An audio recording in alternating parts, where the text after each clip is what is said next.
Jesus disse: Ide e faça discípulos. E se ide, parecesse menos com isto e mais com isso.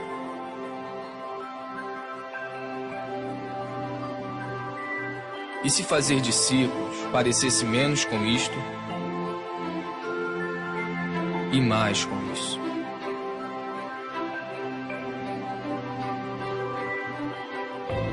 E se fazer menos eventos, encontros, prédios e grandes produções significasse menos estresse, despesas, dívidas, reuniões e angariações de fundo, nós seríamos mais livres para experimentar o seu amor, amá-lo, amar o próximo, libertar, servir, enviar.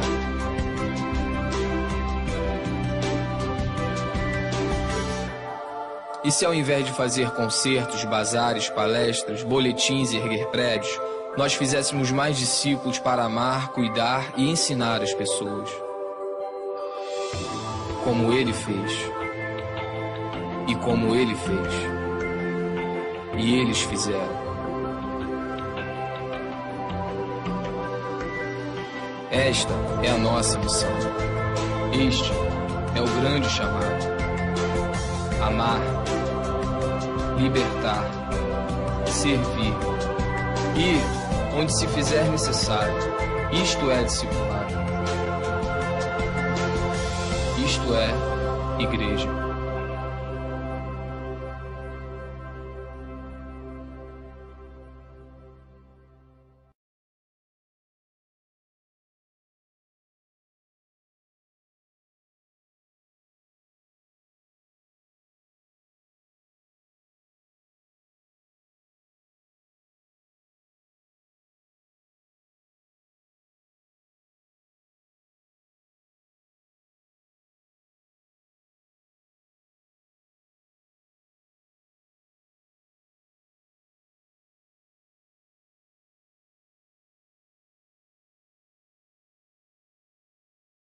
Boa noite a todos.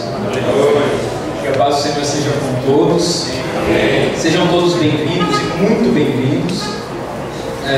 Esse início, primeiro dia do nosso curso teológico, curso teológico Escola da Bíblia, oferecido pela Igreja Bíblica Missionária aqui para a região de Osasco. Esse é o nosso segundo ano de curso. Nós já fizemos ele no ano passado, já tivemos essa experiência no ano passado, né? Foi, pelo menos para mim em particular, foi muito bem sucedido, gostei bastante, foi muito gratificante.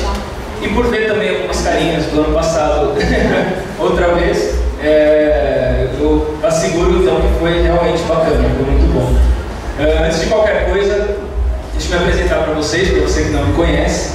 Eu sou o pastor Rodrigo Moraes, eu sou pastor aqui da Igreja Bíblica Missionária. Eu vou estar com vocês aqui, eu estarei com vocês aqui durante esse período curto, passa rapidinho, né? Um período de 12 meses. Toda terça-feira vocês vão ter que me ver aqui, me ouvir também.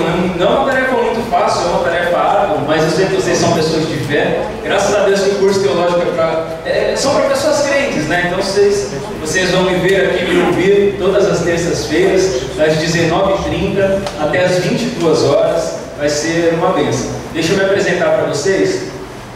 Algo que eu acho importante dizer, principalmente para quem vai estudar teologia. Eu sou pastor há 9 anos, vai fazer 9 anos, na verdade, no mês que vem. Na segunda semana de fevereiro, vou fazer 9 anos de ministério, completo 9 anos de pastorado, de ministério. Fui consagrado a pastor um pouco novinho, embora seja novinho, é mais novinho ainda. Eu fui consagrado a pastor com 18 anos de idade. De lá para cá permaneço. Esse vento. Pronto. De lá para cá permaneço na presença do Senhor por esse período. Então são 9 anos de ministério que farei na segunda semana. Então você já conseguiu até sacar a minha idade também, se você fizer as contas. Você vai saber quantos anos eu tenho. A carequinha aqui de cima engana, né? Tô ficando carequinha, mas nada demais. Eu sou teólogo formado pela Universidade Metodista de São Paulo desde 2006. Concluí a faculdade em 2006. Eu sou formado também em gestão de projetos pela Universidade de Mogi das Cruzes. Eu escrevo também, inclusive a apostila que nós vamos utilizar aqui no curso de Teologia, essa apostila foi desenvolvida por mim, eu a escrevi também. E a parte de tudo isso, acho que a grande qualidade é eu sou servo de Deus e servo de vocês também, servo de todos, me coloco à disposição de todos para auxiliá-los naquilo que for necessário, em todas as suas dúvidas e tudo mais. Eu sempre começo um curso teológico dizendo que eu não sou dono da verdade absoluta. Não tem condição na verdade. Eu não sou dono da verdade absoluta, eu não sou detentor da verdade, e a verdade absoluta não está comigo e também não está com nenhum de nós, com nenhuma denominação, com nenhuma igreja, com nenhum pastor. A verdade absoluta, ela pertence a Deus. Deus é o único possuidor da verdade absoluta. Nós vamos estudar aqui então apenas as coisas reveladas. As coisas encobertas nós não vamos estudar aqui. Deuteronômio 29.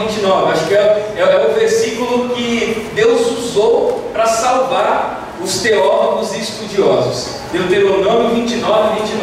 Porque as coisas reveladas pertencem aos homens, mas as coisas encobertas pertencem a Deus. E ponto final. É um versículo de escape para nós deixarmos, muitas vezes, de buscar resposta para aquilo que, na verdade, não é nenhuma pergunta. Então nós vamos estudar aqui apenas coisas reveladas. As coisas encobertas pertencem a Deus, que continuará pertencendo a Deus, permanecerá com Ele até aí, ok? Bom, o curso ele abordará assuntos teológicos de nível básico. E caso você tenha algum assunto que fuja desse contexto do nível básico teológico, caso você tenha um assunto mais aprofundado, um assunto mais profundo, eu terei o maior prazer de discutir esse assunto com você, de a gente sentar, conversar, trocar ideias a respeito. Mas aí nós marcamos um gabinete, marcamos um horário, marcamos um café. Você pode me convidar para ir no McDonald's, eu gosto muito, não tem problema nenhum. Nós marcamos um outro dia, um outro horário, a parte do curso. Porque se nós sairmos do objetivo, sairmos um pouco do caminho da aula, nós vamos virar dezembro aqui, estourar rojão aqui dentro do Natal e não vamos conseguir concluir, ok? Combinados? Amém. Então, todo assunto que fugir um pouco, ou que for algo assim, mais profundo do que o nível básico, não fica tranquilo, você não vai embora com dúvida. Se você quiser ficar depois do horário, a gente fica até 3 horas da manhã aqui, não tem problema, amanhã é quarta-feira, ninguém precisa trabalhar, não tem problema nenhum, a gente fica aqui até tarde, até esclarecer. E lembrando também uma coisa, pelo amor de Deus, gente, as pessoas têm o costume de olhar para um estudioso, um teólogo e falar assim: vou perguntar tudo porque ele sabe tudo. Gente, engano seu, muito engano seu. Muitas perguntas que vocês fizerem talvez eu não tenha resposta, e isso eu garanto para você. Mas eu garanto outra coisa também: na semana seguinte você pode ter certeza que se essa pergunta for tiver realmente uma resposta, nós vamos encontrá-la na terça seguinte, ela estará aqui também, nós vamos esclarecer. Então vai acontecer de ter perguntas que eu não saberei responder, ok? O que acontece também dentro de um seminário teológico?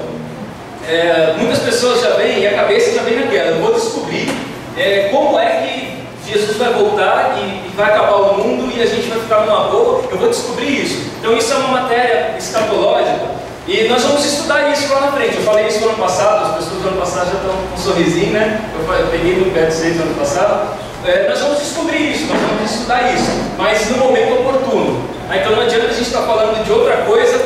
Mas tem uma dúvida: como que vai ser os sinais da volta de Cristo? O mundo está acabando, é o Apocalipse, eu assisti um filme e tal. Isso nós vamos estudar mais lá na frente. Todo mundo tem curiosidade de saber como que vai ser. Eu sei, eu também tenho, tive e eu acho que sempre terei essa curiosidade, mas nós vamos segurar um pouquinho, tá bom? Bom, nós vamos iniciar então agora o curso. Eu vou falar para vocês algumas coisas de como será. Como será? Olha só, Facinho, então. Todas as terças-feiras, das 19h30 às 22 horas, com um intervalo de 15 minutos, das 20h40 até as 20h55. Facinho de absorver, de decorar, sossegado, mamão com açúcar. Todas as terças-feiras, 19h30 às 22 horas, com um intervalo de 15 minutos, das 20h40 até as 20h55. Decorado, show de bola. A duração do curso será de 12 meses em um nível básico de teologia sistemática. 12 meses, começamos em janeiro, finalizamos em dezembro, quando todo mundo fica feliz, a gente troca chocolate. O ano passado eles me deram um presente muito, eu inclusive vim em homenagem usando a calça do terno que vocês me deram, só não coloquei o terno porque eu tenho juízo, esse calor que está, não tem como. Ao término do curso, será entregue os certificados de conclusão, abre aspas, somente para aqueles que tiverem menos de 3 faltas por semestre. Isso é um pré-requisito que nós colocamos sempre. Então, tem mais de 3 faltas no semestre, depois eu te dou um abraço. Tem menos de 3 faltas, eu te dou um certificado de conclusão de curso. Esse certificado de conclusão de curso, você pode pegá-lo depois, vai ter a grade dos cursos que foram ministrados, a carga horária, tudo certinho. Você pode pegar esse certificado no nível básico e levar para uma faculdade teológica que você pretende, do teu gosto, e lá eles vão avaliar essa grade, eles vão avaliar a credencial também do instrutor que te deu essas aulas, e você pode ingressar na faculdade eliminando aquelas matérias. Ok? Claro que não são todas as faculdades que aceitam isso, né? Você tem que procurar uma faculdade que trabalhe dessa forma, com eliminação de matérias. Isso não só na teologia, qualquer faculdade. Às vezes você vai trocar de faculdade, você está fazendo o mesmo curso, você vai trocar de faculdade, a outra faculdade não aceita a tua grade, você tem que fazer tudo de novo, começar desde o zero. Eu já vi essa novela, é triste. Teve alguém que já aconteceu isso? Você teve que trocar de faculdade? Só comigo? Que triste agora. Então, menos de 3 faltas por semestre. Gente, por que menos de 3 faltas? Porque é uma vez por semana, não tem por que faltar. A não ser que você traga o atestado de coma vale, tá? Para justificar uma falta, como induzido, que seja, vale. Óbvio, não vale. O curso será totalmente apostilado, então é o que eu falei para vocês. A apostila é resultado de um trabalho de 3 anos de estudo, de pesquisa. Nós desenvolvemos um material, usamos esse material ano passado, e eu, no ano passado, nos momentos da administração, eu também já estava reescrevendo a apostila. Ela está muito mais bonita, muito mais completa, muito mais legal, vocês vão gostar também. É um material bacana, desenvolvido por nós mesmos, e o curso será totalmente seguido por essa apostila. Tá, nós vamos seguir todo o passo do curso, todo o andamento do curso, tudo respaldado com a apostila para você depois conferir na tua casa, dar uma olhadinha, enfim, fazer tudo o que for necessário. Essa apostila, nós vamos trabalhar com ela de 2 formas. Para algumas pessoas, inclusive, que me questionaram por telefone, eu expliquei como funcionaria a aquisição dessa apostila. Essa apostila está em arquivo digital, e eu te entrego sem nenhum problema. Você leva para a tua casa o arquivo, liga a tua impressora e imprime aquele chumaço de papel. Brincadeira, são poucas folhas, acho que são 100 e poucas folhas, não é muita coisa não. Você imprime e traz a apostila. Você pode imprimir matéria por matéria, você imprimir a apostila inteira, imprime a primeira matéria, depois imprime a segunda, a terceira, ou se você quiser imprimir a apostila inteira, tudo bem, não tem problema, o arquivo nós lidaremos. Por isso que eu disse que o curso é totalmente gratuito, inclusive a apostila, porque nós vamos te dar a apostila. Nós só não temos a condição, infelizmente ainda não temos, essa condição de imprimir e poder oferecer essa apostila encadernada, com capa dura, bonitinha, show de bola. Mas se você quiser fazer isso, tem uma... Eu não lembro quem foi que fez no ano passado, mas eu sei que tem uma pessoa aqui que trabalha num lugar que faz isso. Foi a Luciana, obrigado. Tem uma irmã aqui da nossa igreja que ela trabalha num lugar que faz isso. Então, algumas pessoas optaram em fazer lá, e ela cobrava uma taxa e levava o arquivo até lá, imprimia e trazia bonitinho, impresso, encadernado, com capa dura, blá blá blá e blá blá blá, essas coisas. Mas aí é o teu particular. Se você quiser, você pode dar um toque, a gente reserva lá para você, pede para que ela faça as impressões. O ano passado acho que ficou R$14,50, ela cobrou R$14,50 no ano passado. Agora com inflação, alta do dólar, crise na Europa e tudo mais, deve ter subido para uns R$15, não sei, mais ou menos isso. Então, não sei, estou falando o preço, mas eu eu não sei, tinha que ver com ela não está aqui hoje, mas depois nós vamos consultá-la para ver quanto que fica. Se você tiver interesse em fazer a apostila encadernada, eu vou pedir para você hoje ainda, antes de ir embora, para você dar um alô, conversa comigo, conversa com a Léo, ou com a Júlia, A Júlia é aquela pessoa gigante que está lá no fundo. Conversa com a Júlia então depois, ela vai pegar o teu nome bonitinho e nós vamos... Como que nós vamos fazer? Nós vamos providenciar essa apostila encadernada para você. Caso não, você também avisa-nos e nós vamos disponibilizar para você o arquivo digital. Eu te mando por e-mail, eu te mando no Facebook, sei lá, de alguma forma. Passo, jogo para você o arquivo, de algum jeito você pega ele e vai, aí você imprime da tua forma, do jeito que você achar conveniente. Ok? Ufa! O curso será totalmente gratuito. Tá? Nós optamos por isso. O que acontece? Muitas pessoas elas não fazem um curso teológico, elas não estudam teologia pelo fato de um curso teológico ser caro. Né? É difícil, é complicado. E é um curso que, assim, você faz o curso teológico que vai te trazer um bem-estar, uma edificação, um crescimento espiritual e ministerial. Mas aí você vai chegar na entrevista no seu trabalho, você trabalha com informática, como eu trabalho com informática, você chegar lá e falar, eu sou formado em teologia, o cara vai falar, e daí? Não quero saber, o que você sabe de informática? Então é um curso que, secularmente, não vai te atribuir, então por isso que complica um pouquinho das pessoas pagarem. Que além do curso de teologia, ainda vai pagar a faculdade, vai pagar MBA, vai pagar a especialização em outras áreas que ela precisa trabalhar. Por isso que ele se torna um pouco caro. No tempo que eu estudei, sei lá, terminei em 2006, eu pagava cerca de R$450 na mensalidade da faculdade teológica. Então realmente é caro. Por isso que e Deus sempre ministrando, e eu tinha esse desejo de oferecer esse curso gratuito para as pessoas, de poder desejo de que as pessoas aprendessem a respeito de Deus e nós não tivéssemos como condição, não tivéssemos o porquê estabelecer um valor para que a pessoa não tenha condição de fazer, às vezes por um valor mínimo que seja. Você fala, é R$30, para você é pouco, mas para outras pessoas é muito, e elas vão deixar de fazer um curso teológico, vão deixar de aprender a respeito de Deus, de crescer espiritualmente e ministerialmente, vão deixar de crescer na sua comunhão com Deus por causa de R$30, e isso eu não achava justo. Por isso que nós optamos por fazer um curso teológico gratuito. E claro que milagre nós não fazemos, nós temos despesas, enfim, dificuldades. Eu não sou daqui de Osasco, eu moro lá em Perus, então eu me desloco para cá. Então nós temos despesas para fazer esse curso. E como eu não queria limitar ninguém, nós sentamos aqui com o pessoal da igreja e chegamos a uma conclusão que eu achei muito sábia, muito bacana. Ao invés de nós estabelecermos valor para o curso, para que a pessoa tenha que mensalmente dispor de uma quantia, nós vamos aleatoriamente nas terças-feiras, não hoje, porque hoje é a apresentação, hoje é a primeira aula, e ouve luz, aleluia. Hoje é a primeira aula, então não tem problema. Mas a partir da terça-feira seguinte, quando nós voltarmos do intervalo, antes de nós começarmos nas aulas, nós vamos voluntariamente ofertar ao Senhor. Nós vamos ofertar ao Senhor, e isso é bacana por quê? Porque a oferta é voluntária. Então eu tenho, eu oferto, eu não tenho, eu não oferto. Isso não vai me privar de fazer um curso teológico, isso não vai me privar de estudar e de aprender a respeito da palavra de Deus. Amém? Essa foi a conclusão que nós chegamos. Eu achei, essa direção foi dada por um obreiro nosso aqui da igreja, e eu achei essa direção muito sábia, porque a gente estava naquela, eu falei, e agora?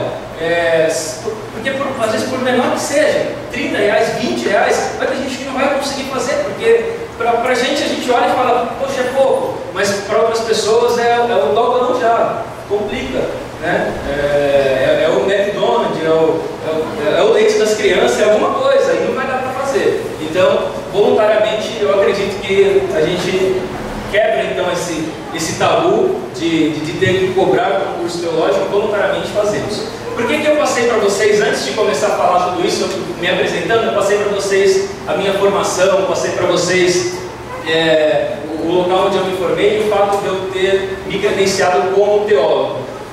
Porque tem outros lugares, muitos lugares oferecendo também curso de teologia, e é sempre bom, quando você for estudar, você saber a procedência do tipo de estudo, do tipo de alimento que você vai receber, porque o estudo teológico é um alimento espiritual. Afinal de contas, nós vamos falar a respeito da palavra de Deus. Então é importante que você saiba a procedência do curso, a procedência do ministro, a procedência, enfim, de tudo, e nós teremos 12 meses para nos conhecermos muito bem. Ok? Próximo slide, que já falei demais. Em caso de dúvidas, ali o verdinho, que salva a vida de todo mundo. Em caso de dúvidas, está ali o meu número de telefone, meu número de celular, o famoso WhatsApp. É só me chamar, mandar mensagem, de dia, de qualquer horário, o horário que eu puder, que eu ver a mensagem, eu vou te responder com muito carinho. Se for uma dúvida a respeito do curso, qualquer problema que você tiver, está ali, é só anotar, é só escrever. Mas por favor, me deixa dormir à noite também, tá? Que a gente tem que descansar.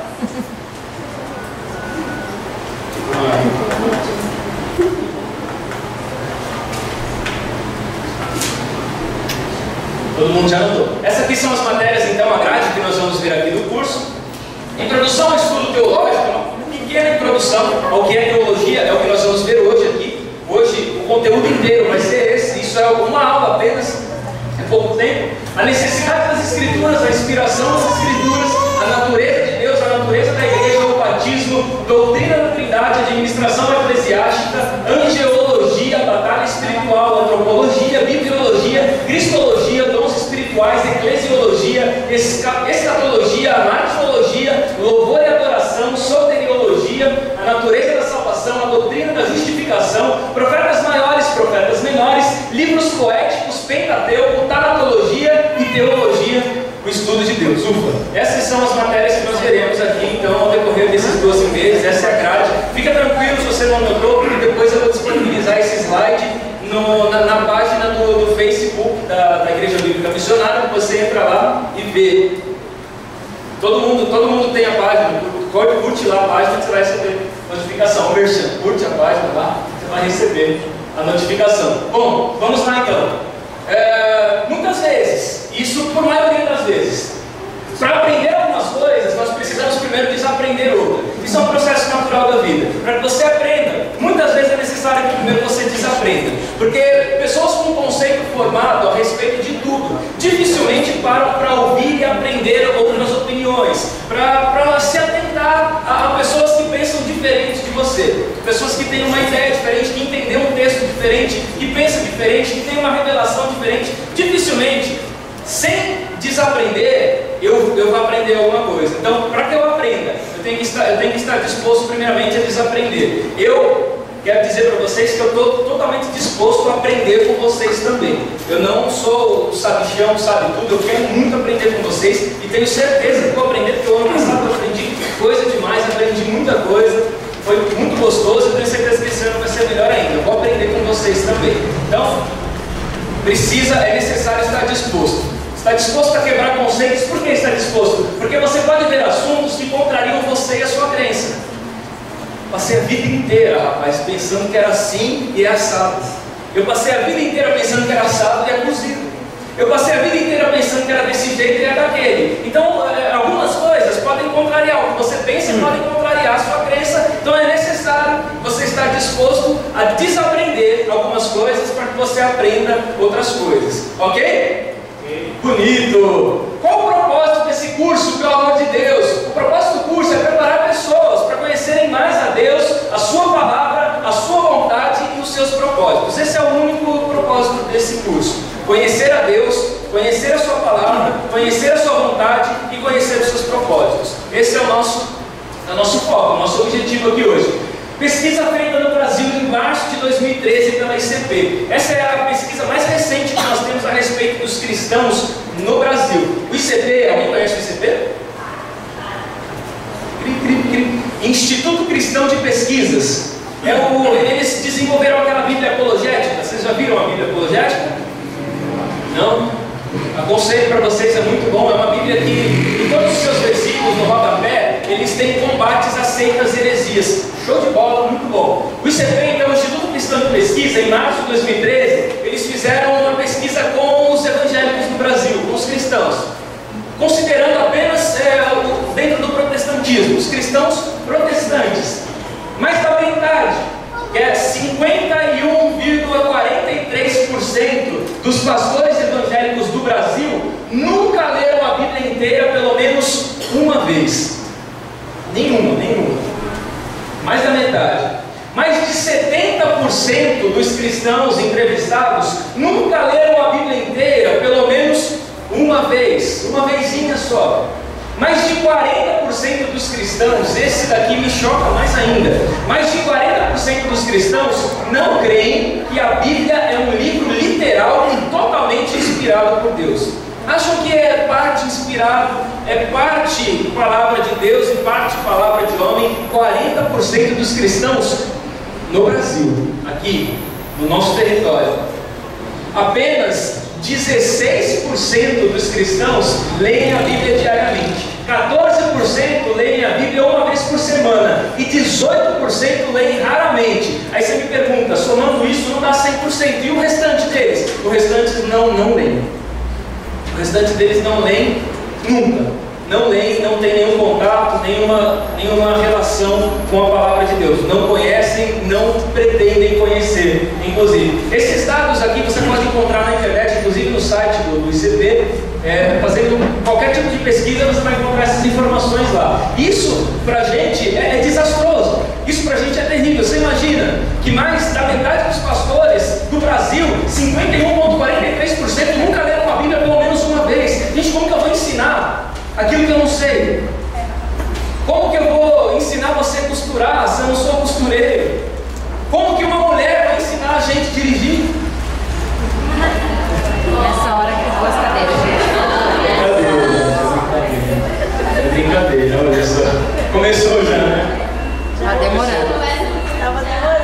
Tava demorando. Como que eu posso ensinar aquilo que eu não sei? Eu só ensino aquilo que eu sei. Para eu saber, eu tenho que ler, eu tenho que me aprofundar, eu tenho que conhecer. Um dos ensinamentos que o apóstolo Pedro, que foi um grande apóstolo e uma das colunas da igreja fundada por Cristo, um dos seus ensinamentos, ele fala de forma clara: antes crescei na graça e no conhecimento do nosso Senhor e Salvador Jesus Cristo. 2 Pedro 3,18, certo? Outra coisa que vocês vão notar, gente, a minha memória é de elefante. Eu lembro 5 minutos, depois eu esqueço outra vez. Os textos bíblicos eu tenho muita dificuldade para decorar. Você tem muita dificuldade para decorar, você não está entendendo. Nomes eu tenho muita dificuldade para decorar. Endereços eu não decoro, não é que eu não tenho dificuldade, eu não decoro mesmo, é só de GPS. Eu demorei quase 6 meses para deixar de usar o GPS para vir para a igreja.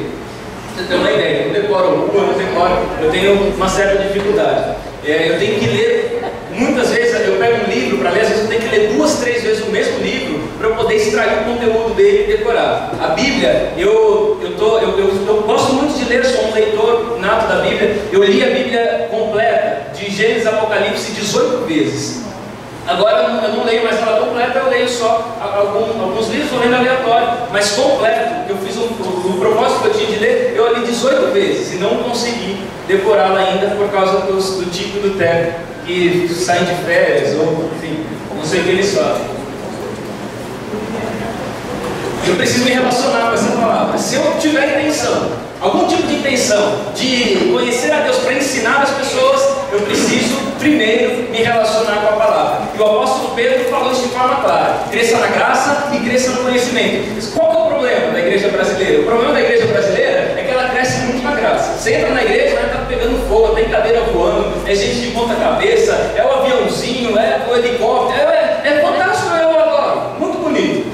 Mas quando se trata de conhecimento, é terrível, é complicado. Mas não adianta eu buscar um lado e esquecer do outro. As coisas precisam ser equilibradas. O conselho que a Bíblia nos dá é crescer dos dois lados, crescer na graça e crescer no conhecimento de maneira igual. Se eu crescer muito no conhecimento e não na graça, eu me torno um teórico. Se eu crescer muito na graça e não no conhecimento, eu me torno um sentimental levado por qualquer vento de doutrina. Não adianta. Eu preciso equilibrar, eu preciso crescer nos dois. E como que eu cresço na graça? Faço, é do jeito que vocês já estão fazendo, buscando a Deus, buscando a vontade de Deus, orando, jejuando, clamando, fazendo propósitos com o Senhor. Eu cresço na graça dessa forma. Como que eu cresço em conhecimento? Não tem pílula, não tem fórmula mágica, não dá para você tomar um remedinho que contém dentro dele o livro, o Pentateuco, você toma e já sei todo. Não tem, não existe essa fórmula. Você só consegue crescer em conhecimento se você estudar. Se você botar a cara no livro, outro presente que eu ganhei no ano passado, eu vou exibir para vocês, ó, que beleza. Esse é fantástico. Aconselho para vocês, comentário bíblico da NVI, nova versão internacional. Muito bom. A Bíblia comentada versículo a versículo. Jesus, me dá até arrepio. Muito bom. Não tem outra forma de você crescer em conhecimento que não seja através da leitura da palavra de Deus, da leitura do estudo, de colocar a cara no livro e se cansar realmente nisso. Você imagina uma coisa? Você consegue entender o que é que os apóstolos diziam quando eles falavam que eles iam se cansar, eles iam se exaustar na palavra?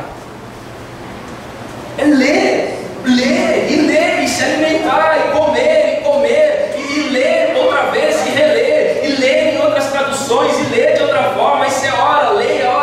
É a única forma, crescer na graça e no conhecimento do nosso Senhor e Salvador Jesus Cristo. É o nosso propósito, um dos nossos propósitos aqui hoje. Curiosidade: os cristãos, eles pertencem a um dos grupos menos instruídos na sua crença. Você for conversar com, sei lá, qualquer um espírita, você pega um cara para conversar, o cara sabe tudo sobre Kardec. Ele sabe que Kardec foi um francês do século tal, que nasceu não sei aonde, que tinha tal crença, que fazia não sei o quê, e depois ele na verdade não chamava Kardec, ele se chamou Kardec porque ele acreditava, ele começou a acreditar que ele era a reencarnação de um poeta francês chamado Allan Kardec, então ele mudou o nome dele. Eles sabem tudo. Aí você pergunta para um cristão, ele não sabe nada. Não sei. Quem sou eu? Não sei. Então, por que nós somos, dentro do assunto religioso, por que os cristãos fazem parte dos povos menos instruídos na sua crença? Então, primeiro é o que nós falamos, curso teológico é muito caro. Realmente é difícil uma pessoa sentar, dispor de tempo e de dinheiro para poder fazer um curso teológico. A comunicação usada no curso teológico é muito rebuscada. Isso é um problema de crente, isso é um problema de cristão. Você entra numa igreja, num curso teológico, o cara fala com você como se você fosse um teólogo já formado e escritor de 15 literaturas cristãs e não cristãs. Ele fala com você como se você fosse de um nível cultural altíssimo, ele joga lá em cima. E esse é o problema do curso teológico. As pessoas têm dificuldade justamente por isso, porque o termo, a comunicação usada no curso teológico, ela é muito rebuscada. Teve uma vez, eu vou contar para vocês, 2 segundinhos. Eu levei um amigo para a igreja, eu falei, eu evangelizei um amigo e tal, levei ele para a igreja, falei, cara, vamos lá, porque só Jesus vai dar um jeito na tua vida, ele deu um jeito na minha, vai ser bacana, vai ser legal. Levei e consegui, finalmente, depois de meses, levar esse camarada para a igreja. Quando eu chego na igreja, a pessoa que estava pregando, estava ministrando, ela começou a falar, e ela começou a falar do Emanuel. Ela não se referia a Jesus, ela só se referia a Emanuel. Aí quando saiu da igreja, esse cara me cutucou e falou assim, você me fala aqui, você me chama para vir falar de Jesus, o cara só fala desse tal de Emanuel, eu nem sei quem é esse cara. A gente usa o crentez, né? É o vocabulário do cristão, é o crentez. Você já conversou com um advogado? Você entende uma palavra do que ele fala? Dá vontade de dar um surupapo. Tem advogado aqui? Se tiver, eu vou te bater. Tem? Dá vontade de dar um surupapo nele, porque eu não sou advogado. Como que eu vou saber as coisas que você me fala? Eu não sou advogado. Você já conversou com um técnico de informática? Já conversou quando seu computador dá problema? Um dia você conversa um pouquinho comigo. Eu vou falar para você que na verdade o problema que você teve foi um problema na torre norte da sua placa mãe. Torre norte? Que torre norte? Torre gêmeas? O que é isso? Você não é obrigado a saber, porque você não é técnico de informática. E já conversou com um cristão? Ô vaso! Vaso? Que vaso? Ô varão! Vai ter cortina onde? Ô vaso! Então a gente usa o crentez. Só que o crentez assusta as pessoas. E dentro de um seminário teológico, o nível de crentez é 5 vezes maior do que nós usamos na igreja. Então isso é uma dificuldade também.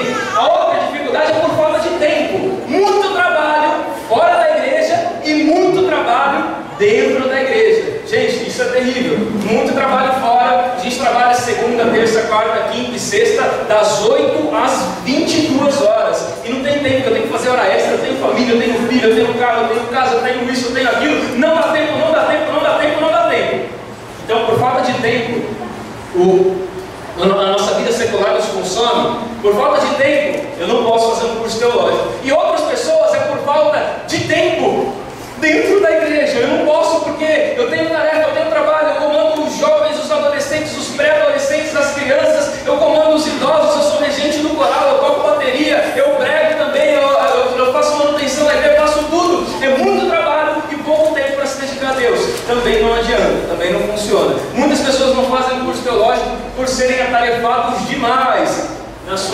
Aí eu lembro lá de Jesus, né?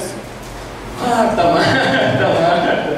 por que você está tão afadigada? Calma, fica tranquilo, calma, aproveite o melhor de tudo, que é conhecer, além de trabalhar na obra, conheça o responsável da obra, o dono da obra, além de dar seu tempo para a igreja, dê o seu tempo para Deus, além de conhecer a obra de Deus, conheça o Deus da obra, né? Doe o seu tempo para fazer e estudar a respeito da palavra de Deus. E o último item, esse é o mais legal. Por que que os cristãos fazem parte dos grupos menos instruídos na sua crença? Porque Deus é bom. Você já ouviu isso, tenho certeza. Deus é bom. Ele é bom. Eu concordo com você. Deus é maravilhoso, sem palavras. Deus é bom. Então, por Deus ser bom, o que eu der para Ele vai aceitar, porque Ele é bom. Você já viu? Eu vou dar uma oportunidade para você cantar. Olha, gente, eu não ensaiei não. Estou rouca, estou cansado, não sei nem cantar a letra desse louvor. Mas é para Deus, né? Então, aleluia, Ele é bom, Ele vai receber. Gente, pelo amor de Deus, que conceito é esse? Quem falou que Deus vai receber algo que não seja o melhor, que não seja o mais perfeito? Quem falou? Não, eu vou dar isso aqui. Não deu tempo, viu? Não deu tempo de ensaiar, não deu tempo de orar, não deu tempo de buscar, não deu tempo de estudar, não deu tempo de fazer nada. Mas Deus é bom, aleluia. Deus é bom, tudo bem, ó. Eu concordo com você, Deus é bom, mas justamente por Ele ser bom, nós temos que oferecer para Ele o melhor que nós temos. Muitas pessoas deixam de estudar a palavra de Deus, não se cobram a respeito disso, porque Deus é bom. Você nunca vai ver Deus pegando um camarada, botando ele na parede e falando: ó, se você não estudar, você vai para o inferno. Eu não quero nem falar com você, você não entra nem na minha casa, se você colocar o pé, ela vai pegar um raio e vai te consumir. Deus não faz isso. Então as pessoas levam a benignidade de Deus, a longanimidade de Deus, muito ao pé da letra. E por Deus ser bom demais, por Ele ser carinhoso demais, lindo demais, então, tá aí, do jeito que tá bom, tá, aquele negócio todo, tá show de bola, tá bem bacana. Então, fazemos parte de um grupo pouco instruído, porque Deus é bom. Você quer ver uma coisa? Eu sempre falo isso aqui pro pessoal, porque eu me impressionei com isso. Eu parei um dia o carro, estava lá na Marginal Pinheiros e tinha uma placa gigante lá. Eu faço amarração para amor. Eu tirei até foto daquela placa, não porque eu queria fazer amarração para amor, né? Mas eu tirei foto da placa. Faço amarração para amor. Garantido. Pagamento após resultado. Não, mas nem um cristão tem uma fé dessa. Pagamento após o resultado. Nós não temos essa fé, mas eles têm essa fé. Sabe por que nós não temos essa fé? Deus é bom, para com isso. Ele não precisa que eu me esforce, Ele não precisa que eu me doe, Ele não precisa de nada disso, porque Ele é bom, Ele é show de bola, Ele é bacana, Ele não precisa de nada. Gente, isso é um outro ponto que talvez você se frustre ao estudar teologia. Talvez você se frustre e não vai descobrir que Deus não é bom. Você vai ter certeza que Ele é bom, mas você vai descobrir outra qualidade de Deus que é fantástica. Ele é justo. Deus é justo. O tamanho da sua bondade é o tamanho da sua justiça. Deus é justo. Ele vê quem se esforça e quem não se esforça, quem se doa e quem não se doa, quem se prepara e quem não se prepara. Eu já vi muitas pessoas falando assim, ó: Deus me preparou para as nações. Aleluia.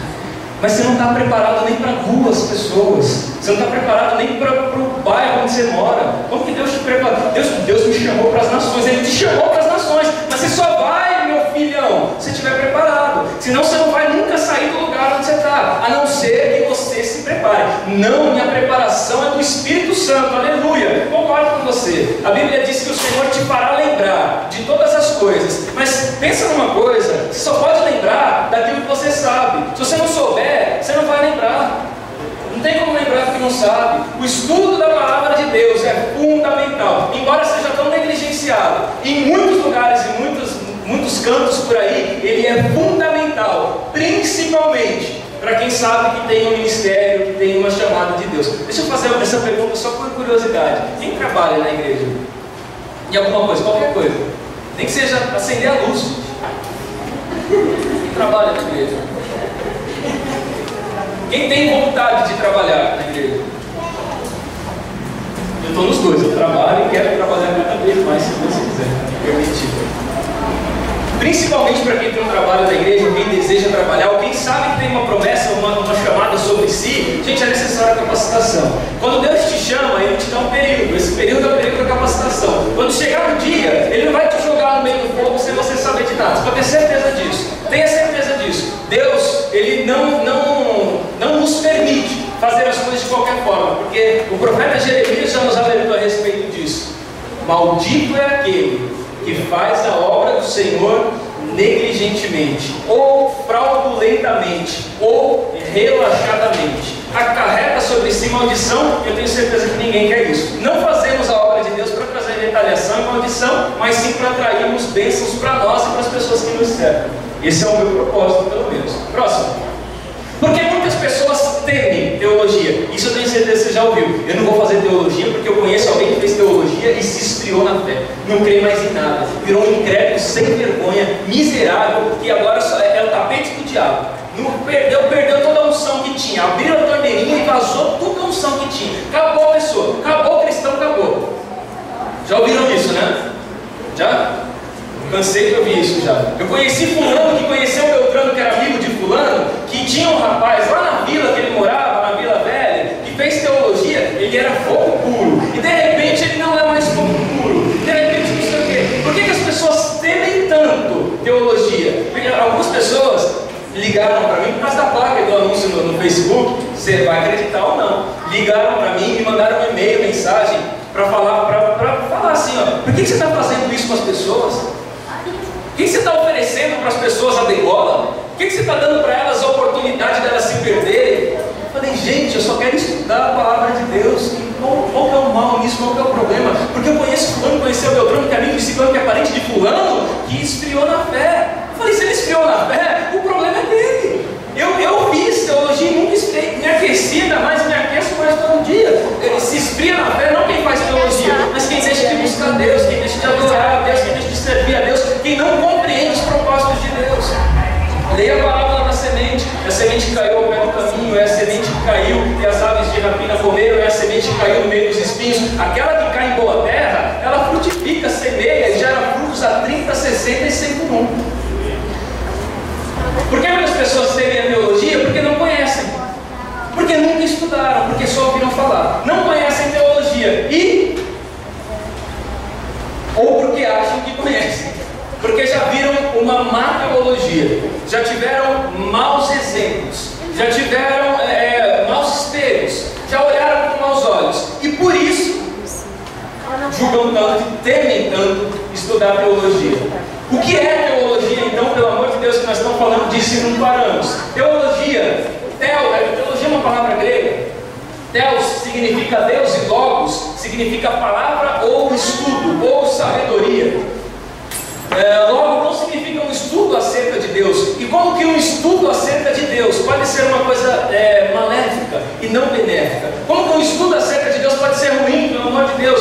Theos significa Deus, Logos ou logia significa estudo ou palavra. Então teologia é nada mais, nada menos que um estudo acerca de Deus. E nenhuma teologia, isso é um fato, e é isso que as pessoas não entendem. Nenhuma teologia vai explicar completamente a Deus os seus caminhos, porque Deus é infinitamente e eternamente superior a nós, maior do que nós. Não existe como explicá-lo através de estudo, mas existe um estudo para nós tentarmos no mínimo compreendê-lo, compreender a sua forma, a sua ação, os seus atributos, com o propósito de servirmos melhor. E um texto bonito, Deuteronômio 29. As coisas encobertas pertencem ao Senhor Deus. Tem muita coisa que nós não saberemos, nunca saberemos e nunca vamos saber. E tem coisas reveladas. As coisas reveladas, eu ia falar que está aqui também está, mas está aqui um conjunto de 66 livros, escrito por 40 autores no intervalo de 1500 anos, sem nenhum erro geográfico, teológico ou histórico, ou sequer científico, embora esse não seja o propósito da Bíblia, mas é uma palavra imutável. Aqui, tudo se resume aqui, são as coisas reveladas. Eu vou falar daqui rapidinho para a gente, naquele combinado, tomar aquele cafezinho gostoso, delicioso e saboroso, que eu estou sentindo até o gostinho dele já aqui. Os mais poderosos eles sempre usaram a estratégia da não propagação do conhecimento para se manterem no poder. Isso acontece até hoje. As pessoas são pouco instruídas. Por que elas são pouco instruídas? Porque é mais fácil manipular quem não tem informação. Hoje o governo não investe em educação por quê? Ele não investe. Para que ele vai investir em educação? Para você não votar mais nele? Para você ficar bem instruído e descobrir que eles fazem falcatrua, que eles roubam, que eles adulteram? Não, ainda deixa todo mundo leigo. Enquanto todo mundo está leigo, a gente vai lá, ajuda todo mundo no mínimo, do mínimo, do mínimo possível. Eles continuam nos elegendo e nós usufruímos do máximo, do máximo, do máximo possível. Então isso é desde os primórdios, desde o princípio, e permanece até hoje. Os mais poderosos não propagam conhecimento para que eles tenham condição de manipular aqueles que não conhecem, que não têm conhecimento. Até a igreja, para se manter no poder, ela fazia uso desse artifício. Até o século XV, eles impediam que os seus fiéis lessem a Bíblia, julgando como uma atividade imprópria fora do clero.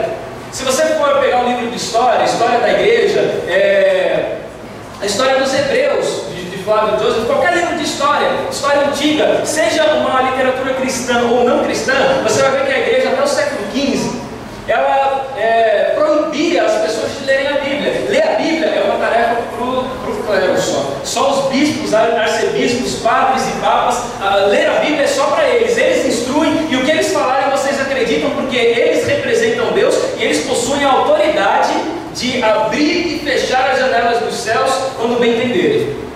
E até hoje, na verdade, essa autoridade ainda é constituída sobre o Papa. O Papa até hoje, dentro da Igreja Católica Apostólica Romana, ele ainda possui, segundo a teologia católica, ele ainda possui essa autoridade de abrir ou fechar as janelas dos céus, que foi a autoridade dada a Pedro, e ele, como sucessor de Pedro, que Pedro, segundo a teologia católica, foi o primeiro Papa, então como sucessor de Pedro, eles ainda possuem essa autoridade de abrir e fechar a janela do céu quando quiserem.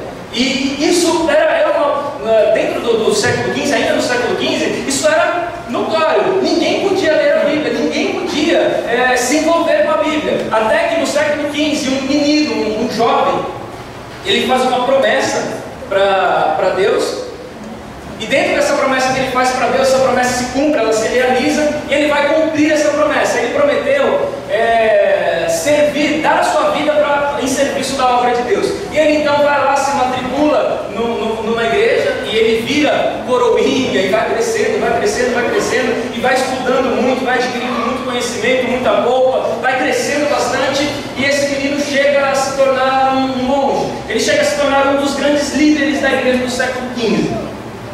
E quando ele começa a ter esse entendimento, ele fez bacharelado em teologia e também se formou mestre em teologia, e na sua formação, no seu estudo, ele descobre que tinha algo errado. Ele descobre que as doutrinas ensinadas pela igreja eram totalmente equivocadas. Ele descobre que a forma com que a igreja conduzia o povo era totalmente equivocada. Ele descobre que os valores que a igreja cobrava do povo para a remissão de pecados eram equivocados. Ele descobre muita coisa.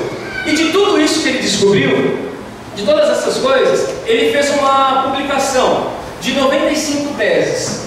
E ele distribuiu essas 95 teses em 2 semanas. A Alemanha inteira já tinha essas 95 teses na mão. E em 2 meses a Europa inteira já tinha essas 95 teses na mão. E então criou-se uma revolução mundial, da qual nós somos filhos dessa revolução. E esse menino da época do século XV é o senhor Martim Lutero, que depois dele, ele instruiu as pessoas a buscarem conhecimento na palavra, a lerem a Bíblia. Porque antes dele fazer essas propagações, antes dele mostrar para as pessoas de cabeça baixa, com cabresco, ouviam o que os líderes diziam e tinham que se contentar com aquilo, porque aquela era a sã doutrina, era a verdade absoluta e era incontestável, ninguém podia falar nada. Essa é a história resumida. Nós vamos, claro, nos aprofundar muito nela, mas essa é a história resumida do que aconteceu. Eles sempre usavam esse poder para poder fechar as portas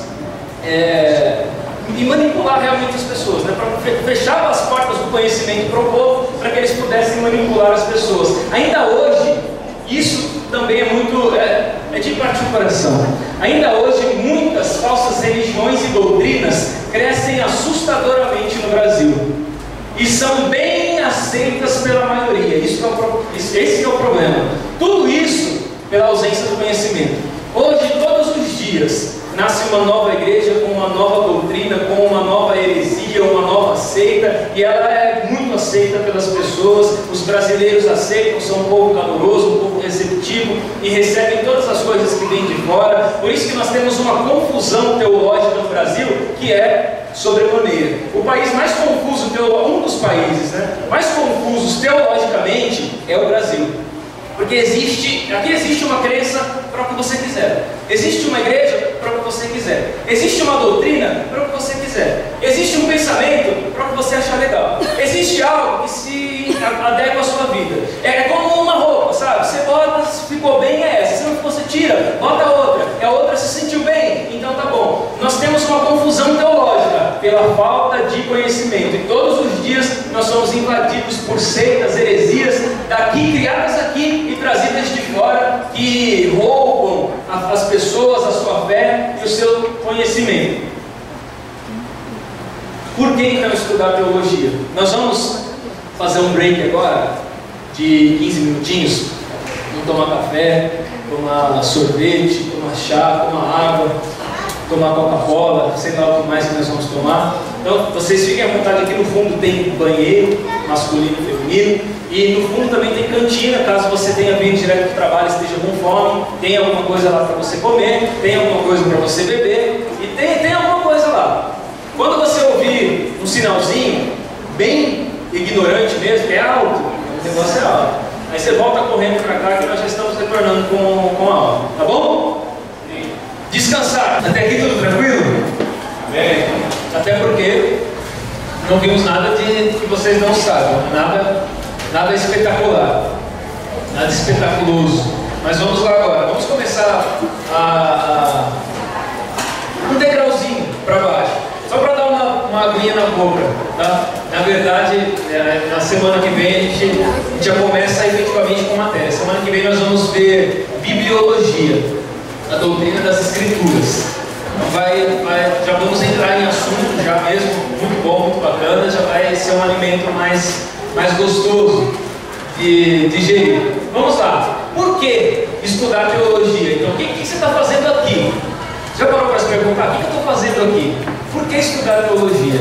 Por que me privar? Sei lá, você podia estar fazendo qualquer outra coisa nesse instante. Por quê? Veremos então por quê.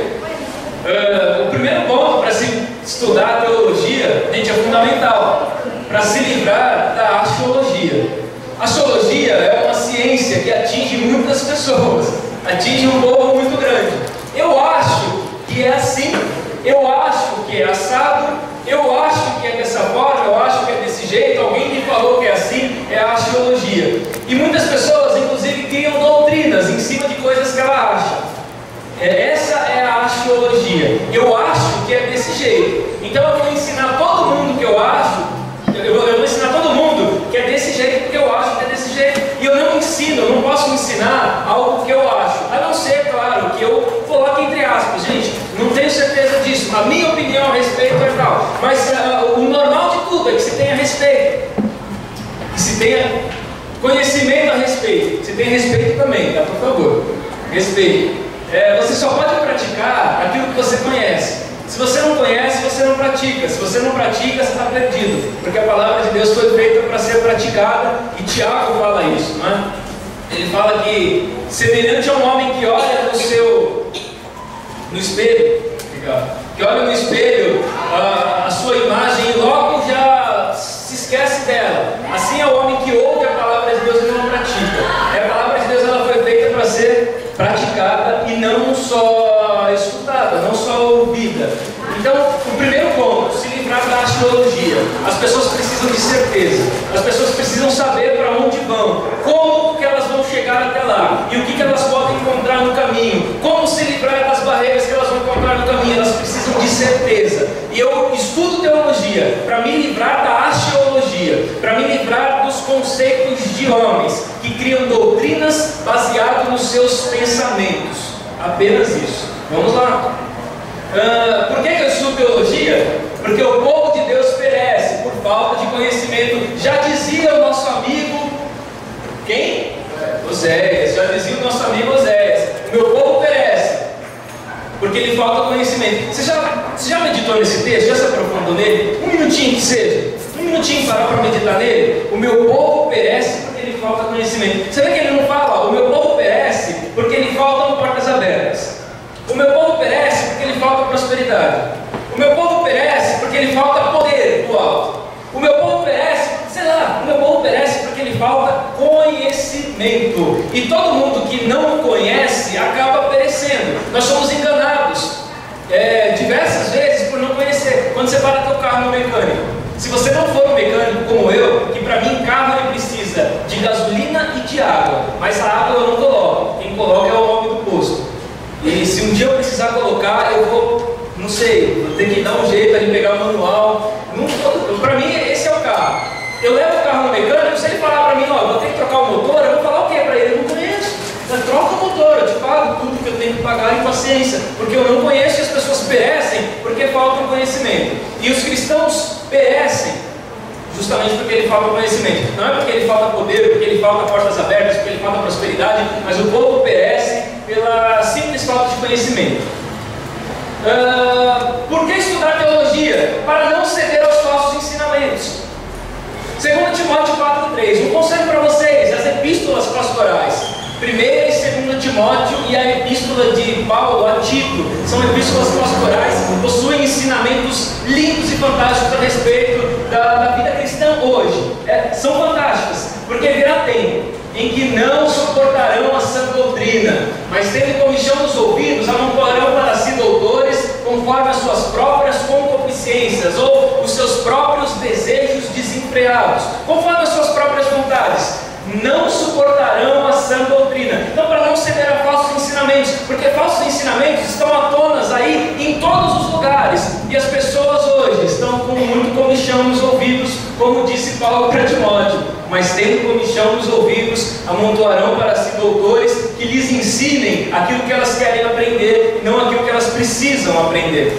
Por que eu estudo teologia? Para não ceder a esses falsos ensinamentos de pessoas que têm comichão nos ouvidos e que se derretem ao falar de um grande orador.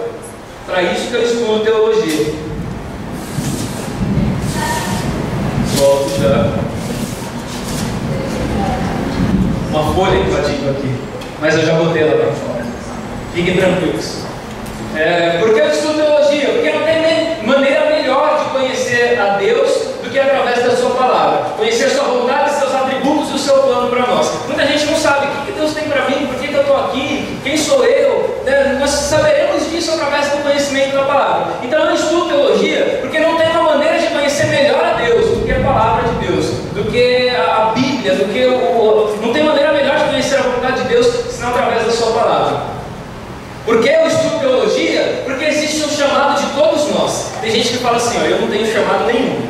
Deus me escolheu, me santificou, pagou o preço por mim, morreu inclusive lá no Calvário, para que eu viesse um dia para uma igreja e sentasse num banco confortável ou não, e ouvisse todos os domingos um cara falar algumas coisas lá, algumas coisas eu acredito e faço, as outras eu nem ligo. Foi para isso, esse é o propósito. E na verdade não, todos nós temos um chamado específico de Deus, que é esse daqui. Mateus 28, 19 e 20 é um chamado universal. Portanto, ide e fazei discípulos de todas as nações, batizando-os em nome do Pai e do Filho e do Espírito Santo, ensinando-os a guardar todas as coisas que eu vos tenho mandado, e eis que estou convosco todos os dias até a consumação dos séculos. Amém. E glória a Deus que Ele está conosco todos os dias, porque os séculos ainda não se consumaram. Mas olha que interessante: ide, fazei discípulos e ensine. Ir, fazer discípulos e ensinar. Ir, fazer discípulos e ensinar. Ir, fazer discípulos e ensinar. Agora, como que eu vou ensinar aquilo que eu não sei, pelo amor de Deus? Então, por que eu estudo teologia? Porque existe um chamado universal, um chamado de todos nós. E o Pedro, na sua primeira carta, se eu não me lembro, capítulo 3:16, depois você confere lá, ele fala, ele dá um conselho para nós estarmos prontos, preparados, para qualquer momento, apresentar para as pessoas o motivo da nossa esperança, para nós explicarmos, fazer conhecer, fazer ser sabido das pessoas o motivo da nossa esperança. Toda vez que alguém questionar o motivo da sua esperança, você tem que estar pronto para falar, pronto para explicar, pronto para ensinar e pronto para discipular. Esse é o chamado universal de todos nós. Por isso é que eu faço teologia. E por que eu faço teologia? Porque essa é a vontade de Deus para nós. 2 Pedro 3:18, antes crescei na graça e no conhecimento de nosso Senhor e Salvador Jesus Cristo, a Ele seja dado a glória, assim como no dia da eternidade. Amém. Eu estudo teologia porque essa é a vontade de Deus para nós, porque eu preciso crescer na graça e no conhecimento de Deus. O propósito da teologia. A teologia ela tem 3 propósitos que nós vamos ver aqui durante esses 12 meses, 3 propósitos fundamentais que norteiam todo o estudo teológico, que é entender a fé, estender a fé e defender a fé. São 3 propósitos fundamentais da teologia. Entender a fé, ou seja, entender Deus, entender a respeito de Deus, entender os propósitos de Deus, compreender o querer de Deus, saber a respeito da palavra de Deus, estender a fé. O que é estender a fé? É ensinar para outras pessoas quais são os propósitos de Deus, ensinar para as outras pessoas qual o querer de Deus, ensinar para as outras pessoas a palavra de Deus e o defender a fé. Tem gente que fala, religião não se discute. É religião, política e futebol, né? E dizem que são 3 assuntos que não se discute. Por isso que tem muito corintiano por aí, que ninguém discute futebol. Se discutisse, não seriam corintianos. Por isso que a política é o que é, não preciso nem definir, porque ninguém discute política. E por isso que existe uma confusão teológica e doutrinária no Brasil, porque ninguém discute religião. São os 3 assuntos. Futebol tudo bem, pode deixar para lá, seja corintiano, fazer o quê? Nem tudo é perfeito. Mas política e religião são 2 assuntos que deveriam ser discutidos todos os dias por todas as pessoas. Não deveria nunca ser empurrado com a barriga, nunca ser levado adiante. Claro que nós temos que ter respeito em aceitar a opinião de outras pessoas, respeitar a opinião de outras pessoas, mas nunca deixar de discutir esses pontos. E defender a fé faz parte disso. Como que eu defendo a fé? Quando o motivo da minha esperança é questionado, eu consigo lhe provar, eu consigo te dizer, eu consigo questionar, eu consigo argumentar, eu tenho condição disso, eu tenho preparo para isso, e eu vou fazer isso. Eu não vou deixar de forma nenhuma uma pessoa ser enganada por uma falsa doutrina, por uma falsa fé, por uma falsa esperança. Eu vou apresentar a verdadeira esperança, a verdadeira fé e a verdadeira doutrina, que não consiste em ensinamento de homens, mas em palavra de Deus.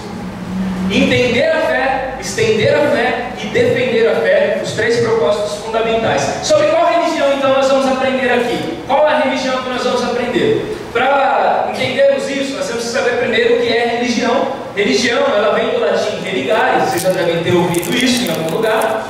Ela tem o significado de religação. Essa religião se refere a uma nova ligação entre o homem e Deus. Nós estávamos desligados de Deus por causa dos inúmeros pecados, então veio Jesus e nos religou a Deus, e isso é a verdadeira religião. Ou seja, a nossa religião é Jesus Cristo. Então qual religião nós vamos aprender aqui? Jesus Cristo. É a única religião que me importa, é a única que presta, na verdade. Qualquer outra religião não vale de nada, não vale R$1, não vale uma moeda, não vale absolutamente nada. Nenhuma religião presta. A única religião que eu gosto de discutir e que eu acho que presta e é perfeita é uma religião chamada Jesus Cristo. Religião significa religar. Quer ver um exemplo simples que eu gosto de dar quando eu falo disso? Você deixou de pagar a sua conta de luz. Está amarrado. Está amarrado não, você vai gambiarra, né? Se amarrar é gambiarra, não pode. Você deixou de pagar a conta de luz, aí aparece o pessoal, é Eletropaulo aqui em Osasco? Aparece o pessoal da Eletropaulo lá e corta a sua luz. Aí no outro dia, quando você acorda no escuro, você vai até lá, a casa lotérica ou ao banco, e paga aquela conta que você tinha esquecido de pagar. Aí no dia seguinte ou no mesmo dia,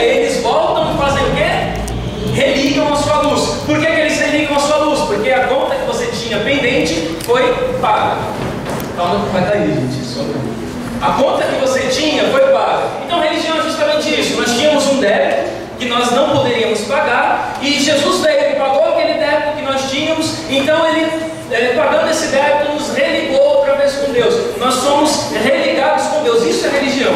Esse é o verdadeiro propósito de religião. Qualquer outra religião é invenção de homem, é coisa humana. A verdadeira religião, então, é Cristo, e a religião que nós vamos ver e aprender. Uma pergunta para vocês, e eu gostaria que vocês me respondessem de todo o coração. É possível provar que Deus existe? Sim? É possível? É possível? Vamos. É possível provar que Deus existe? Como? Me prova alguém aí, me mostra o RG de Deus. Qual a cor dele? Qual o tamanho dele? Aonde ele mora? Qual o endereço? Qual o ônibus que passa lá? Qual a estrada que eu pego para chegar? Qual o tamanho do pé? E o número do chinelo? É possível provar que Deus existe? É possível? Sabe o que é uma prova? Você quer ver? Eu vou te dar uma prova. Uma prova é o seguinte: eu consigo provar para você que uma água a 100 graus Celsius ela entra em estado de combustão. Oi? Ebulição, obrigado. Ela entra em estado de ebulição em 100 graus Celsius. Porque se eu fizer esse mesmo teste 1000 vezes, as 1000 vezes, quando ela bater 1000 graus Celsius, ela vai entrar em estado de ebulição. Isso é algo que se pode provar. Então eu pergunto de novo: é possível provar que Deus existe? É possível provar que Deus existe? Cadê ele? É possível provar que Deus existe?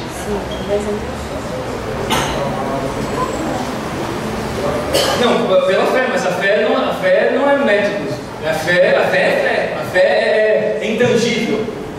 A fé não se pode provar. Quem que prova a fé? Quem que tem um fezômetro aqui para medir a nossa fé, para saber se eu tenho fé, se eu não tenho? Não inventou ainda? Eu vou patentear essa ideia. Tem um sômetro já inventaram. Você sabe que já inventaram um sômetro, né? A pessoa chega na igreja e fala: essa igreja não tem unção. Ela levou um sômetro dela e mediu. Aí estava abaixo do nível, ela falou: não tem unção, então eu não quero saber porque não tem unção. Levou um sômetro. Agora, fezômetro eu não vi ainda. Pode patentear que vai dar dinheiro se você fizer. Tem como provar que Deus existe? Me prova então. Vou fazer uma...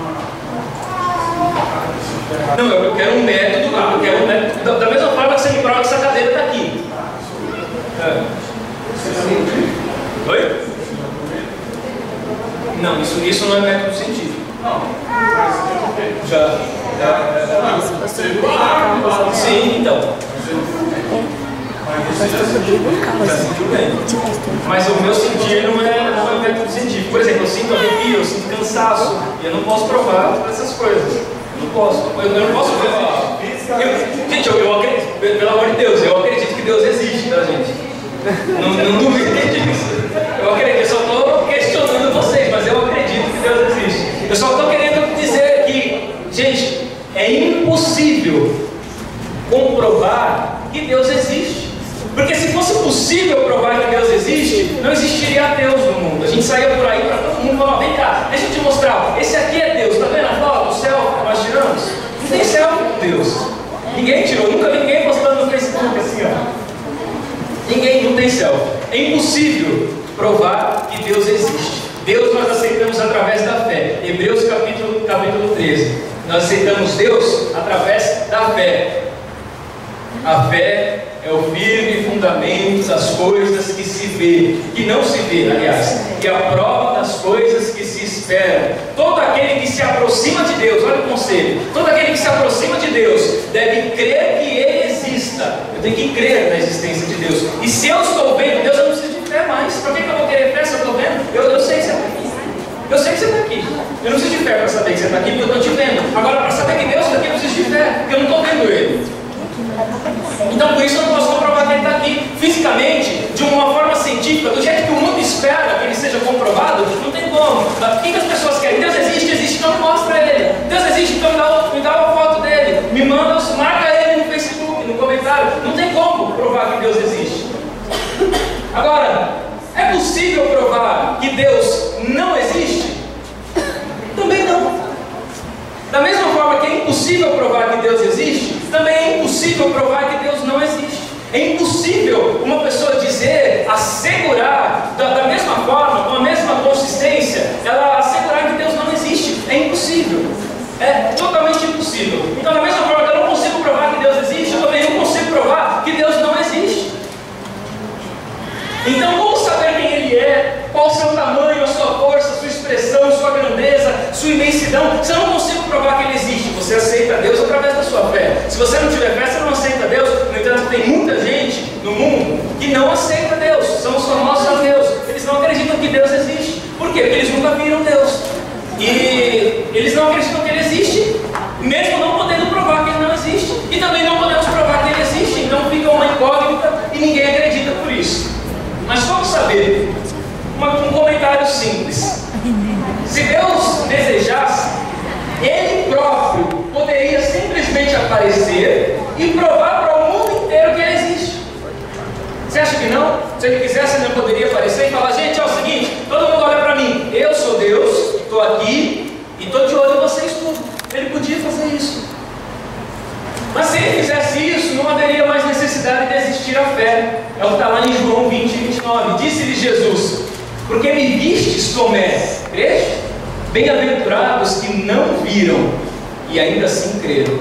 Nós aceitamos Deus e cremos em Deus através da fé. Deus não é um método científico. Fé não é um método científico. Fé não pode ser comprovada. Fé não pode ser medida. A fé simplesmente existe em nós. E nós temos fé que Deus existe, nós acreditamos, mas não podemos comprovar sua existência. Como também não podemos comprovar que Ele não existe. Ninguém pode comprovar que Ele não existe. Mas, eu gosto do mas. Ainda bem que existe um mas.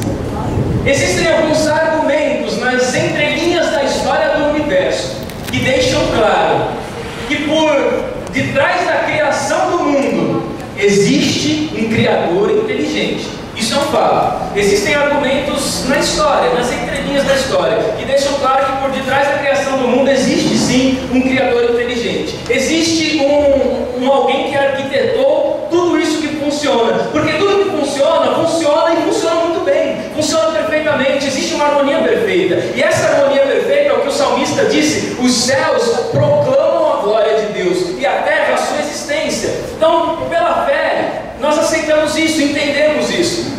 Mas existe nas entrelinhas da história do mundo uma subprova, que não é um método científico, mas existe uma forma de compreensão da existência de Deus. Existe primeiro um argumento bíblico para isso.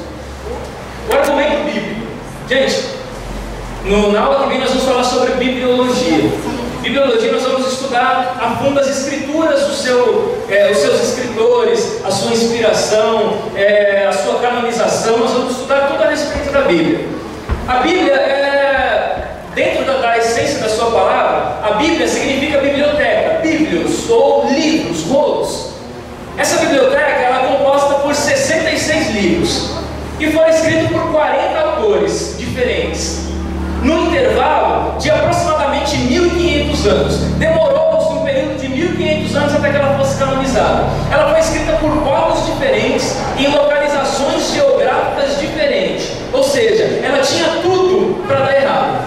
Ela tinha tudo para ser inconsistente. Mas a Bíblia é hoje o livro mais vendido e mais lido do mundo. E nunca na sua história caiu em descrédito por ter encontrado alguma incoerência nela. Seja incoerência histórica, seja uma incoerência geográfica, seja uma incoerência teológica, qualquer tipo moral. Não existe incoerências, não existe contradições. E olha que tem muita gente que doa todo o seu tempo procurando contradições na Bíblia e não mais encontram. Então existe uma prova, primeiro, o argumento bíblico de que Deus existe. Porque se não fosse por uma inspiração divina, como que esses homens que viveram em épocas diferentes, culturas diferentes, tiveram educação diferente, tudo diferente, escreveriam dentro de um mesmo propósito as mesmas coisas e seria tão convincente? Diga. Isso é provado cientificamente. Oi? A questão da Bíblia, não existe um argumento contraditório a ela. Não. Ah, sim. Isso é histórico, na verdade, né? Isso é um argumento histórico. A Bíblia ela foi escrita dentro desse período. Nós vamos ver na próxima aula, vamos entrar mais em detalhe. É só uma pinceladinha. Então, o argumento bíblico nos deixa claro que a Bíblia é ausente de contradições. Existe o argumento lógico. Esse argumento lógico eu acho interessante. Para quem não tem fé para acreditar no argumento bíblico, você pode falar para mim, ó, é coincidência, cara. É coincidência esses caras terem escrito tudo isso, acabou casando uma coisa com a outra. É isso aí, eles eram diferentes, tiveram educações diferentes, cultura diferente, nível social diferente, mas é isso aí. Foi uma pura obra do acaso, uma mera coincidência. Tudo bem, tem um argumento lógico. Qual é o argumento lógico? É necessário ter tido um princípio.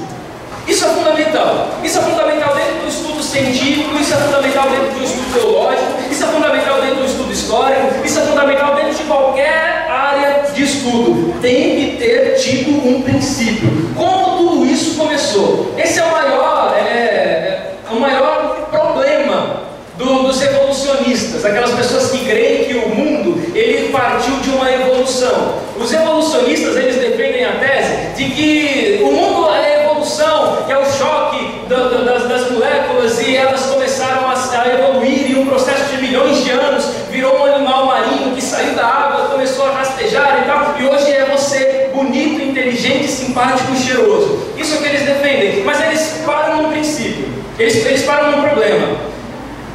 De onde surgiram essas moléculas que se fundiram e deram origem à primeira criatura? Tudo tem que ter tido um princípio. Esse é um argumento lógico. Tem que ter tido. É impossível tudo isso que nós vemos e vivemos sem um princípio. Então tem que ter começado de alguma forma. Esse é o argumento lógico. O argumento teológico, que está dentro da mesma linha de raciocínio lógica, só que dentro de um estudo de Deus. Então tem o argumento lógico e o argumento teológico, que é o argumento da lógica divina. O argumento da lógica divina é que o princípio disso tudo é Deus, que são os criacionistas. Os criacionistas creem que todas as coisas que existem foram criadas por Deus e sem Deus nada do que existe existiria. Esse é o argumento teológico. Diga. Um Darwin, né, quando ele agora há pouco tempo aí, ele entrou no consenso de que, até porque a gente mesmo que estudou, a gente sempre ouviu dizer, o homem foi isso do macaco, essa coisa toda, né? Animal racional, né? Justamente, Darwin mesmo ele colocou essa teoria. Então quer dizer que dentro disso, depois ele chegou, agora reconheceram a existência de tudo, tem um fundamento, que só pode servir de um argumento lógico.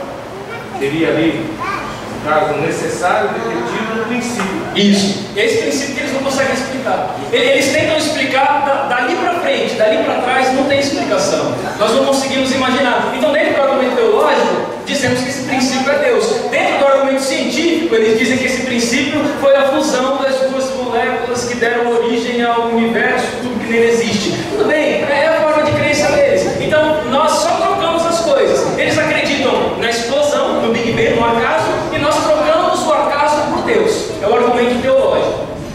O argumento cosmológico. Todo efeito tem que ter uma causa. Isso é uma lei. Todo efeito tem que ter uma causa. Toda causa, ela é resultado de um efeito, certo? Todo efeito deve ter uma causa. Este universo, tudo que nele há, é um efeito. E se ele é um efeito, ele tem que existir uma causa. E a causa que trouxe à existência tudo isso que existe. Finalmente, então, deve existir alguma coisa não causada. Deu para entender ou complicou? Deu para entender? Deu para entender?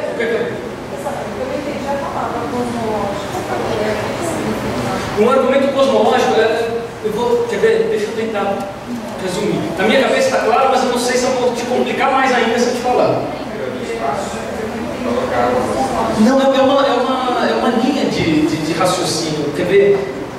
Oh, Jesus. Espera que eu vou pensar numa forma mais fácil de te explicar. Espera aí. Enquanto isso eu vou falando, mas está gravado aqui. Vou pensar numa forma mais fácil de te definir para não te complicar ainda mais. Então, dentro desse argumento cosmológico, eles dizem que toda causa tem, aliás, todo efeito tem que ter uma causa, tem que ter uma origem. Tem que existir algo que causou tudo. E para que algo tenha causado tudo, tem que existir algo que não foi causado. Tem que existir algo que sempre existiu. Tem que existir algo que não foi causado, porque tudo é resultado de algo. Só que algo não pode ser resultado de algo, porque antes de algo, algo nenhum existia. Você entendeu? Essa pegou, né? Essa foi É a famosa coisa não causada. É a famosa coisa não causada. Que fez tudo. Essa coisa não causada fez que todas as outras coisas fossem causadas. E isso tudo, o não causado, esse não causado, que o argumento cosmológico chama, é Deus. Então, dentro do argumento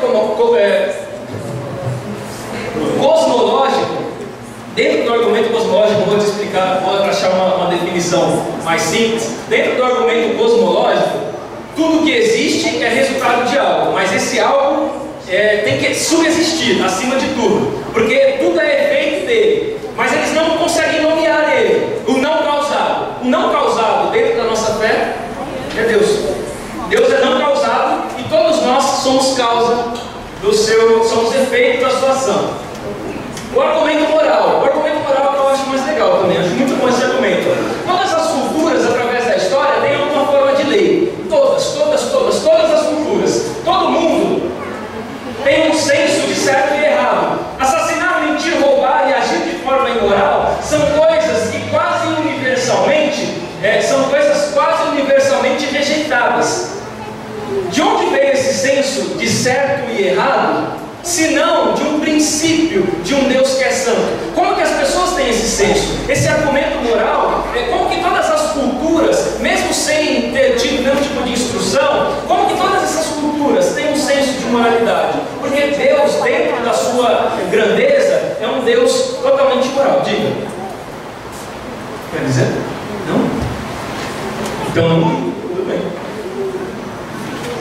Apesar de todas essas coisas, a Bíblia nos diz que as pessoas irão rejeitar o conhecimento claro e inegável de Deus, e irão acreditar numa mentira. Está lá em Romanos 1:25, a parte B do versículo. Eles mudaram a verdade de Deus em mentira, adorando e servindo a criatura em lugar do Criador, o qual é bendito eternamente. Amém. As pessoas tendem a acreditar nisso, isso é tendencioso. Eu vou contar para vocês uma história. Quem estava aqui o ano passado já ouviu essa história, mas é a história mais legal para se ilustrar a existência de Deus.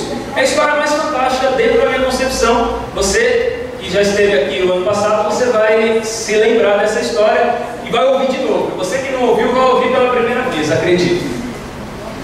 Eu vou ensinar vocês como fazer, porque vocês sabem que além de ser pastor, eu sou cozinheiro também. Eu sei fazer um leite quente no micro-ondas.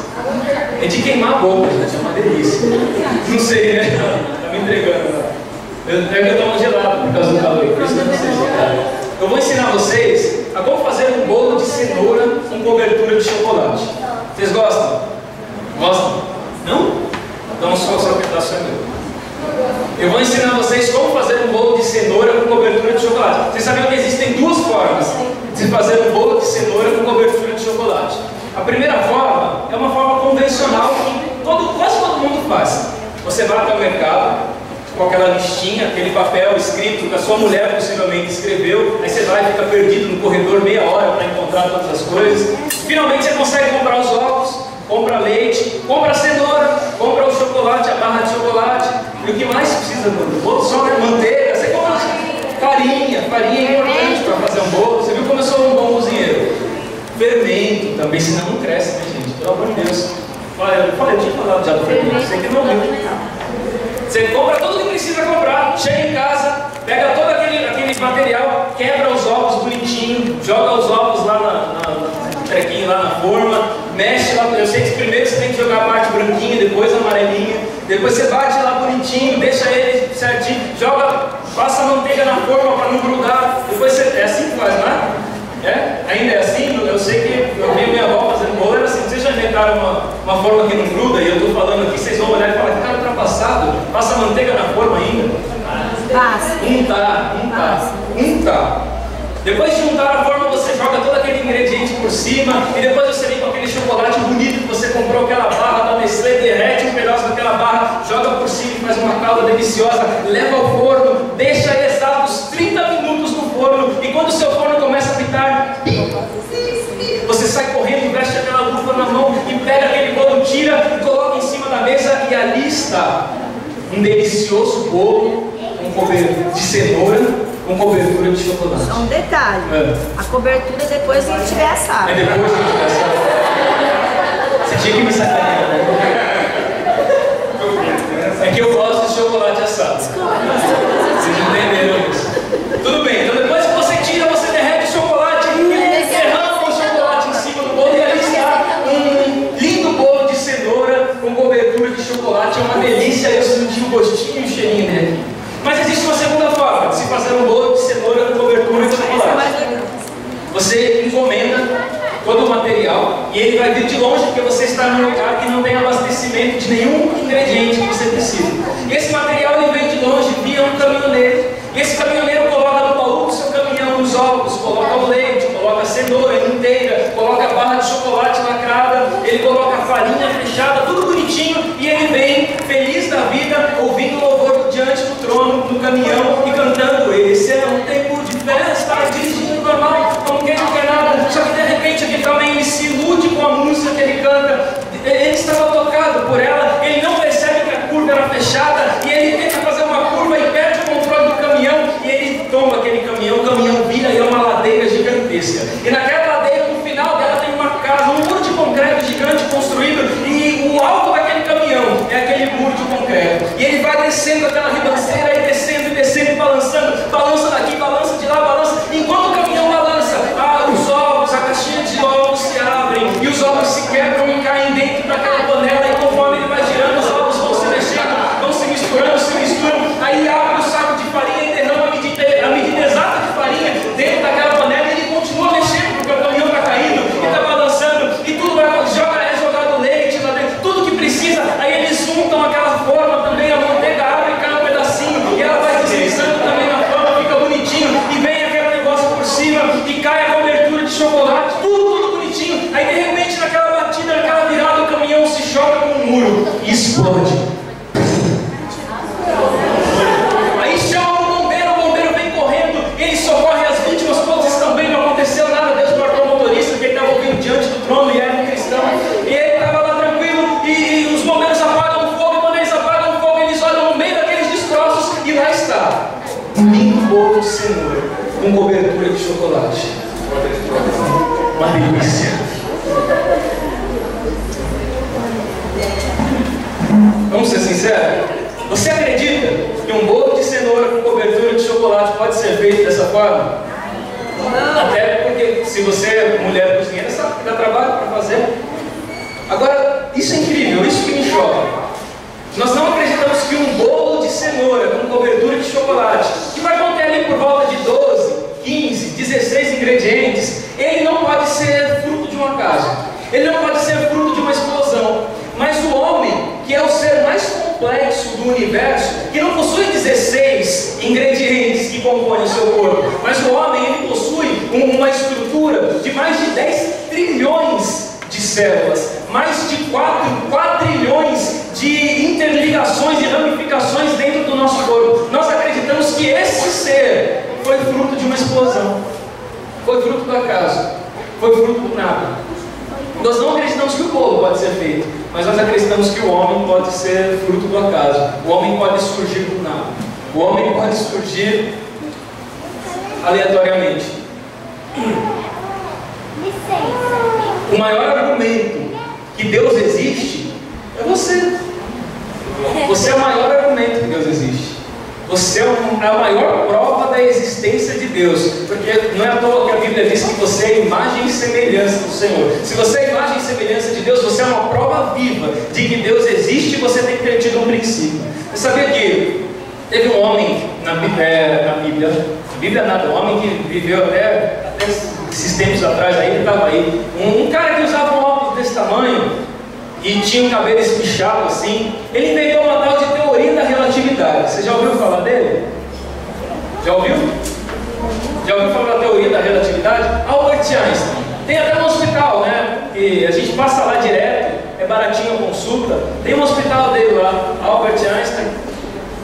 E baratíssima a consulta. Você vai lá com pedra nos rins, é só deixar o rim lá, tá pago. Tá pago a consulta, é muito baratinho. A pedra você pode trazer de volta, o rim deixa lá, para poder pagar a consulta. Meu Jesus. Esse homem, ele passou 50 anos da sua vida, ele foi e ainda hoje é considerado um dos, e se não o maior cientista que já existiu, que já houve na nossa atualidade. É um homem fantástico, os seus estudos são fantásticos, as teorias que ele criava, os estudos que ele tinha, a inteligência que aquele homem era dotado era fantástica. Ele aprendeu a usar quase toda a totalidade do seu cérebro, enquanto a grande parte dos seres humanos usam 20% e algumas 5% e algumas não usam. Aquelas pessoas que ouvem música no celular, sabe? No trem, no ônibus, não usam. Se usasse, não...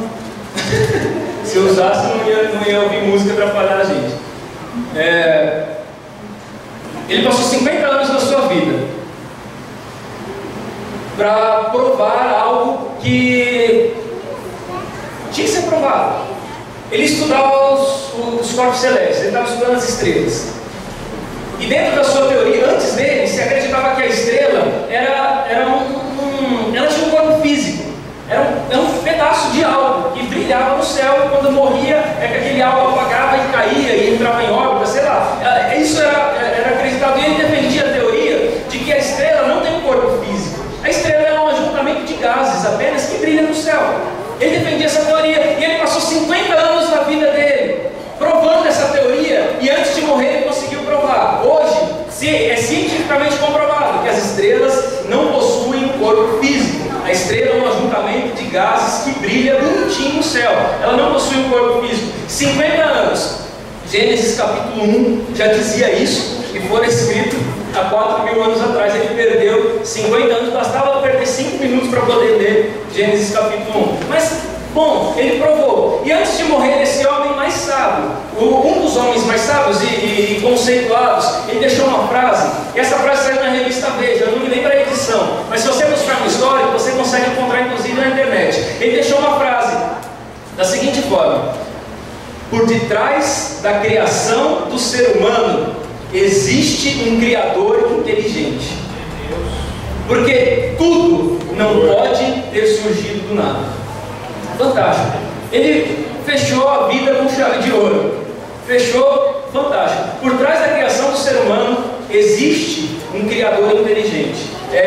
Justamente esse argumento, esse é o maior argumento da vida de Deus, da existência de Deus, somos nós. Somos imagem e semelhança do Senhor. Embora algumas pessoas mudem isso, algumas pessoas adulterem isso, mas essa é a maior prova da existência de Deus.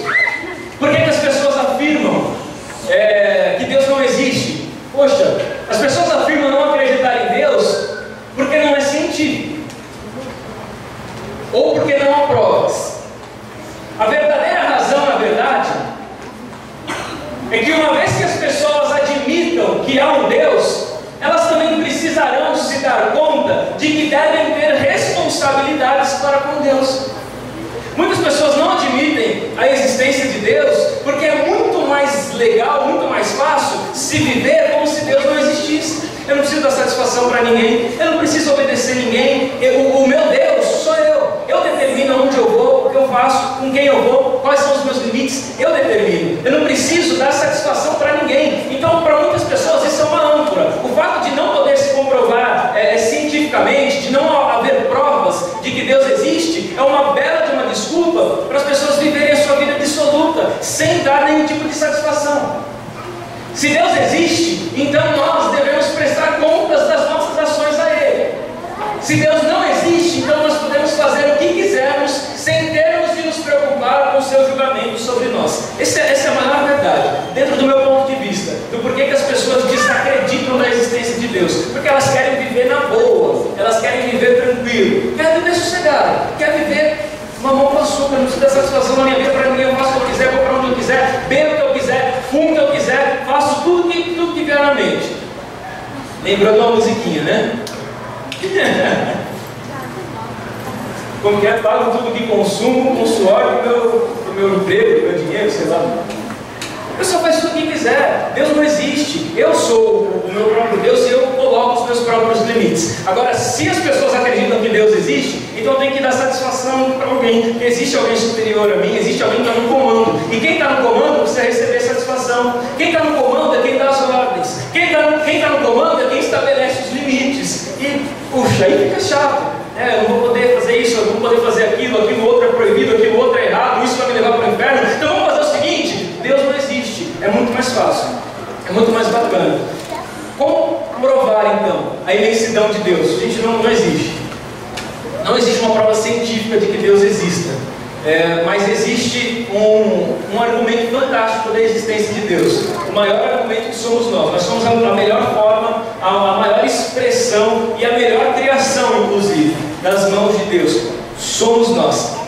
Estamos aqui para comprovar. Mas qual o tamanho então dele? Se nós já acreditamos então que Deus existe, porque nós somos a prova disso, qual o tamanho dele? O que ele pode fazer? Até onde ele chega? Qual o tamanho desse Deus? Quem consegue me dizer qual o tamanho dele? Não é 1,94 m. Qual o tamanho de Deus? Qual a ação de Deus? Até onde Deus pode agir? O que é que Deus pode fazer? O que é que Deus está disposto a fazer? Qual que é o tamanho do poder de Deus? Como que nós conseguimos mensurar isso? A que diferença Deus está do homem? Porque o homem é um ser dotado de inteligência, de livre-arbítrio, tem controle sobre as suas decisões, mas a que nível acima Deus está dos homens? Eu dei um exemplo aqui também, vocês do ano passado vão se lembrar, mas vocês desse ano vão saber desse exemplo agora. Vai na praia, beber água. Se você quiser saber o tamanho de Deus em relação ao seu, vai na praia um dia, aproveita que está sol, um calor, vai na praia, toma água de coco num copo. Depois que você tomar toda a água de coco naquele copo, enxuga ele bonitinho e usa aquele copo para pegar um pouquinho de areia da praia. Pega um pouquinho de areia dela, leva aquela areia para casa, traz para São Paulo, traz aqui para Osasco a areia. Chegando aqui em São Paulo, você limpa uma mesa, um ambiente reto, de vidro se for possível, e espalha aquela areia em cima da mesa. Depois que você espalhar aquela areia em cima da mesa, você separa grão por grão e conta todos eles. Conta tudinho, conta todos os grãos de areia. Depois que você contar todos os grãos de areia que você juntou na praia, aí você dá um nome para cada um deles. Depois que você dá um nome para cada um deles, aí você volta todos para o copo também. Depois que você voltar todos para o copo, você chacoalha. Depois que você chacoalhar, você joga de novo na mesa. E depois você chama cada um daqueles grãos de areia pelo nome. Se você conseguir fazer isso, aí você vai conseguir entender qual que é o tamanho e a imensidão de Deus. Porque existem muito mais estrelas no céu, no firmamento, do que grãos de areia nas praias e nos desertos do mundo. E a palavra de Deus diz que Deus conhece todas as estrelas e as chama pelo seu nome. Aleluia! Olha o tamanho desse Deus. Glória a Deus. Ele conhece todas e as chama pelo nome. Se você conseguir chamar depois cada grãozinho de areia pelo nome, aí você vai conseguir, vai começar a entender qual que é o tamanho de Deus. Sabe o que você faz? Você chega no mar lá e fala para ele assim: é o seguinte, rapaz, você está muito revolto, fica quieto, acalma. Se ele acalmar, se ele te ouvir, você vai começar a conseguir entender qual é o tamanho de Deus. Porque o mar, as ondas o obedecem, ouvem o comando da sua voz. Se você conseguir sustentar um planeta, um universo na palma das suas mãos, você vai conseguir entender qual é o tamanho desse Deus. Se você conseguir entender que Ele não deixa o dia falhar e não deixa a noite falhar, você vai começar a entender o tamanho desse Deus, a imensidão dele. Se você conseguir entender que o mundo, o planeta Terra é composto de 70% de águas, e essas águas teriam capacidade de inundar todo o nosso planeta, mas elas chegam até a margem da areia e dali elas não passam. Se você conseguir entender quem é que demarcou aquela área, aí você vai começar a entender qual é o tamanho de Deus. É engraçado a história de Jó, quando ele começa a sofrer que nem um cachorro sem vergonha, sofrendo. Ele começa a questionar Deus. Ele fala 16 vezes no livro. 16 vezes no livro de Jó, ele pergunta para Deus por quê e para quê. Por que isso e para que disso? 16 vezes ele pergunta. Aí Deus uma hora resolve respondê-lo. Só que ele responde de uma forma que talvez Jó não esperava ouvir. Ele fala assim: ô Jó, onde você estava? Você está me questionando? Onde você estava quando eu criei tudo isso? Você sabe quem é que demarcou ali as praias? Você sabe quem é que põe limite no mar? Você sabe quem é que controla o universo na palma das suas mãos? Gente, olha o tamanho desse universo, pelo amor de Deus, olha o tamanho dessas coisas. O homem não conhece um pedacinho, um terço do universo, nós não conhecemos, e o pouco que nós conhecemos, existem mais de 200 trilhões de galáxias. Cada galáxia contém 200 bilhões de planetas, e cada planeta contém 300 trilhões de estrelas. Se perdeu a conta, eu já perdi também. Já perdi faz tempo. Olha o tamanho disso tudo. E Deus controla tudo isso. Aleluia. Tudo isso funciona certinho, não falha. Você já imaginou qual seria a sua vida, por mais simples que seja, mas você já imaginou como seria a sua vida sem um membro? Se você não fosse perfeito, você já imaginou como seria a nossa vida? Se é um pedacinho, sei lá, se faltasse alguma coisa, né? A gente tivesse uma perna só e tivesse que viver para cima e para baixo pulando, se a gente não tivesse um dedão, como que a gente ia segurar um copo d'água? Tudo é perfeito. Tudo é perfeito. A criação é perfeita. Você é perfeito. Nós somos perfeitos porque nós temos tudo o que nós precisamos. Você consegue imaginar o universo e saber que dentro do universo existe uma atmosfera? Existe uma sequência de fatos que são fundamentais para que exista vida no planeta Terra. Você sabia que se o planeta Terra estivesse a alguns quilômetros, alguns mil quilômetros mais próximos do Sol, nós morreríamos queimados, não aguentaríamos o calor. Se ele estivesse a alguns quilômetros mais distantes do Sol, nós morreríamos congelados, não aguentaríamos o frio, o Sol não nos aqueceria e seria incapaz de ter vida na Terra. A vida acontece na Terra porque a Terra está no seu lugar exato. Se ela estivesse um pouquinho mais para a esquerda, um pouquinho mais para a direita, não existiríamos, ela está no lugar exato. Quem é que botou esse planeta naquele lugar exato e o mantém lá até hoje? Nós somos perfeitos. Tudo ao nosso redor é perfeito e condiz com a gente. O universo ele possui, segundo o cientista, também pode pegar essa informação na internet, o universo ele possui um diâmetro, um tamanho de 200 bilhões de anos-luz. Esse é o tamanho do universo que o homem conhece. Dali para frente é o buraco negro, eles não conhecem. 200 bilhões de anos-luz.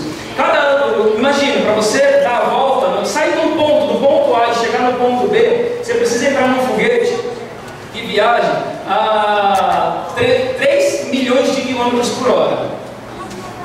E se você entrar num foguete desse que viaja a 3 bilhões de quilômetros por hora, você vai levar 200 milhões de anos para sair de um ponto do universo e chegar até o outro.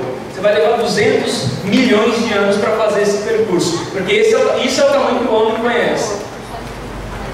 E o universo inteiro é o quintal da casa de Deus. Ele é grande, ele é maravilhoso, ele existe e nós acreditamos na sua existência por isso. Nós acreditamos na sua existência, porque a sua existência, a sua criação comprova a sua existência. Mas nós aceitamos a sua existência através da fé. Não existe outra forma de se convencer disso.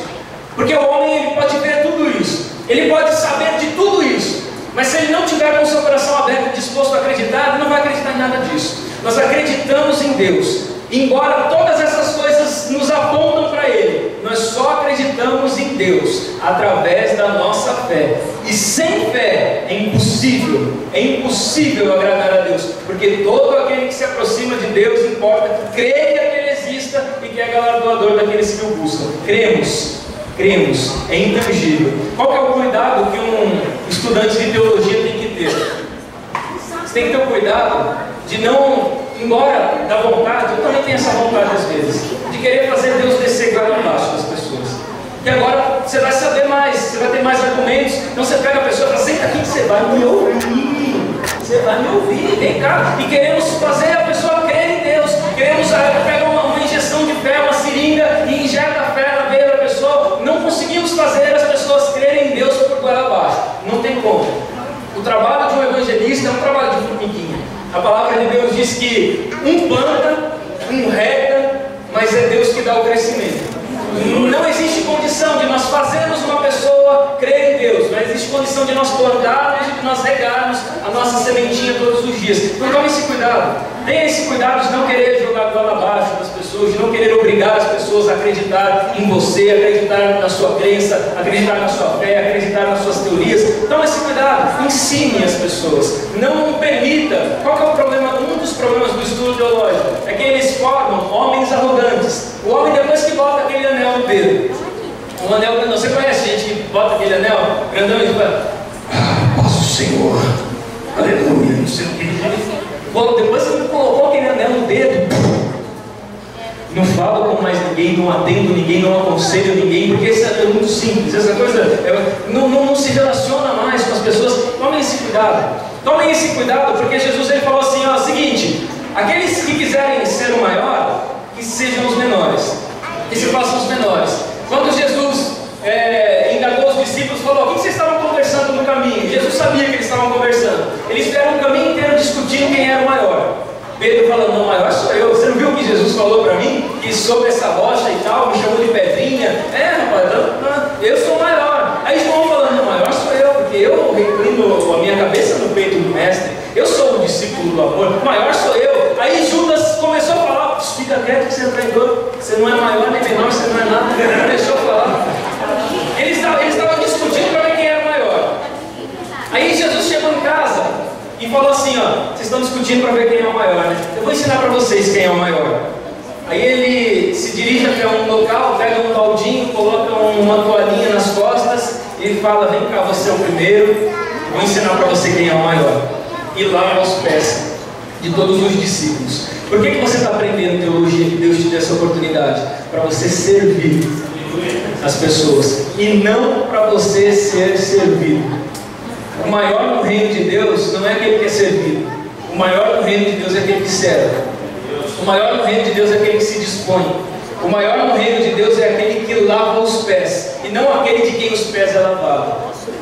Porque Jesus é o maior. E se Ele fez essas coisas, se Ele nos deu esse exemplo, vamos dirá nós. Então, em nome de Jesus, que a arrogância não entre no seu coração, que a soberba passe longe da sua vida, que você seja ainda mais humilde, porque quanto mais Deus te der, quanto mais Ele te acrescentar, que você diminua ainda mais, para você ver e entender o que João Batista falou. Quando todo mundo começou a falar, João Batista é o grande profeta, ele é o homem, ele é o cara, João Batista, ele falou, gente, peraí,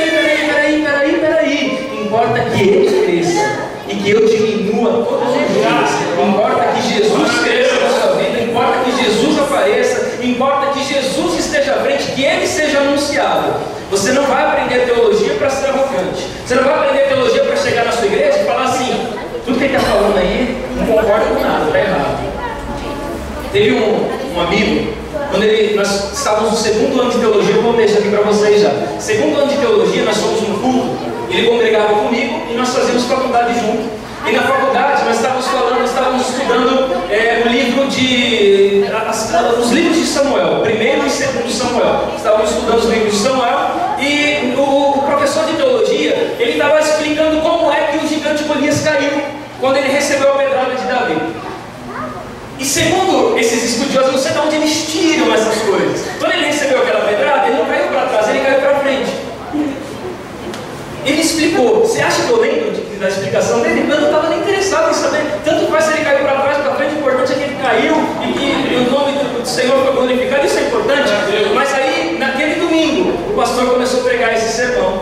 E o pastor falou assim, e quando movido pelo Espírito Santo, Davi pegou a pedra, atirou no gigante, e o gigante foi para trás e caiu. Ele levantou e saiu do culto.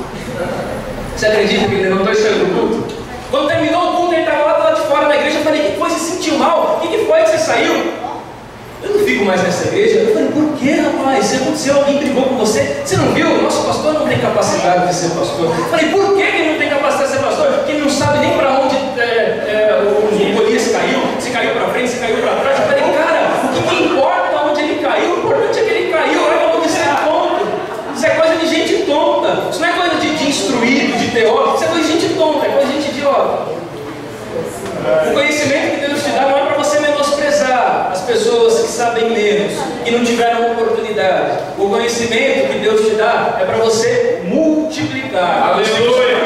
Para você ensinar e com amor, considerando, segundo a palavra de Deus, considerando a todos superiores a vocês. A todos. Seja aquele cara que vai lá na tua igreja pregar com um anelzão, que é teólogo, ou seja sobre aquele irmão que vai pregar que é astrólogo, que não tem nenhum tipo de doutrina definida, enfim. Não é para sermos arrogantes, é para sermos sérios. Amém? Próximo parágrafo, pelo amor de Deus. Eu comemoro quando eu consigo terminar todas as histórias. Próxima aula, então, nós vamos falar sobre bibliologia, a doutrina das Escrituras. Eu espero muito que vocês tenham gostado. Espero muito que vocês tenham interesse de permanecer, de levar isso adiante. Peguem firme realmente, porque é uma oportunidade, é uma vez por semana e passa muito rápido. 12 meses passam rápido. Para você ter uma ideia, serão 40 aulas apenas. 40 aulinhas. É muito pouco. Mas dentro do conteúdo que nós vamos passar é o suficiente. Desde que sejamos objetivos e a sua frequência seja grande. Se houver imprevistos, fique à vontade, avise, comunique. Outra coisa, WhatsApp, chama, anuncia. Se alguém quiser aí depois pegar o número de celular de todo mundo e criar um grupo do WhatsApp também, do curso de teologia, sempre tem aquele WhatsAppeiro, né? Cria lá adiciona todo mundo e vamos conversar, vamos discutir. Curtam a fanpage da igreja no Facebook, porque eu sempre atualizo algumas coisas lá, coloco os slides da aula, esse slide vai para lá também. Antes de irem embora, definam, por favor, o que vocês querem fazer com a apostila, porque a partir da próxima aula, a aula já é apostilada, já está dentro do conteúdo, já está dentro da apostila, embora tenha slide, é importante que vocês estejam com o seu material. Então é importante que você defina se você vai querer a apostila como aquele pessoal que faz, manda encadernar e comprou, ou se você vai querer fazer, pegar e imprimir em casa aos poucos, ou inteiro, ou, sei lá, mandar encadernar por conta, talvez se você tenha um lugar também que faça para você. Eu acredito, o irmão ele falou que no ano passado ficou R$14,50, mas como eu refiz a apostila, eu acrescentei páginas, aumentou as páginas. Se aumentou as páginas, claro que vai aumentar o valor, mas, gente, sinceramente eu não acredito que vai passar de R$30. Eu acredito que não vai passar disso, embora tenha acrescentado páginas. Não sei, mas fica a critério de vocês então decidirem isso. Então, a partir da próxima terça estamos de volta às 19h30 para continuarmos a aprender um pouco mais a respeito da palavra de Deus. Deixa eu dar um recado, senão a Léo vai me bater. A Léo vai fazer aqui. Oi? Ah, não. Ela. Ah, que bonito. A Léo vai fazer aqui, ó, no sábado, dia 17. É porque não está calor, né? Não está calor. Graças a Deus que não está calor. Levanta, Léo, você é pequenininha. Eu não preciso mais falar nada, né? Já está tudo bonitinho ali. Tarde do sorvete, sábado, dia 17/1, a partir das 14 horas. Então, você que puder, estiver aqui próximo na Redondeza, vem abençoar a gente com a sua presença e com o seu sorvete também. Oi? Quanto que é entrada? R$300. Das 14 às 18 horas. É brincadeira, gente. Não é a entrada que paga, é o sorvete que você compra e você dá. Tá bom? Combinado? Então, sábado agora, dia 17, das 14 às 18 horas, tarde do sorvete, e nós vamos chupar sorvete até acabar a bosta. Vai ser muito gostoso. Estão todos convidados. Vamos agradecer ao Senhor, então?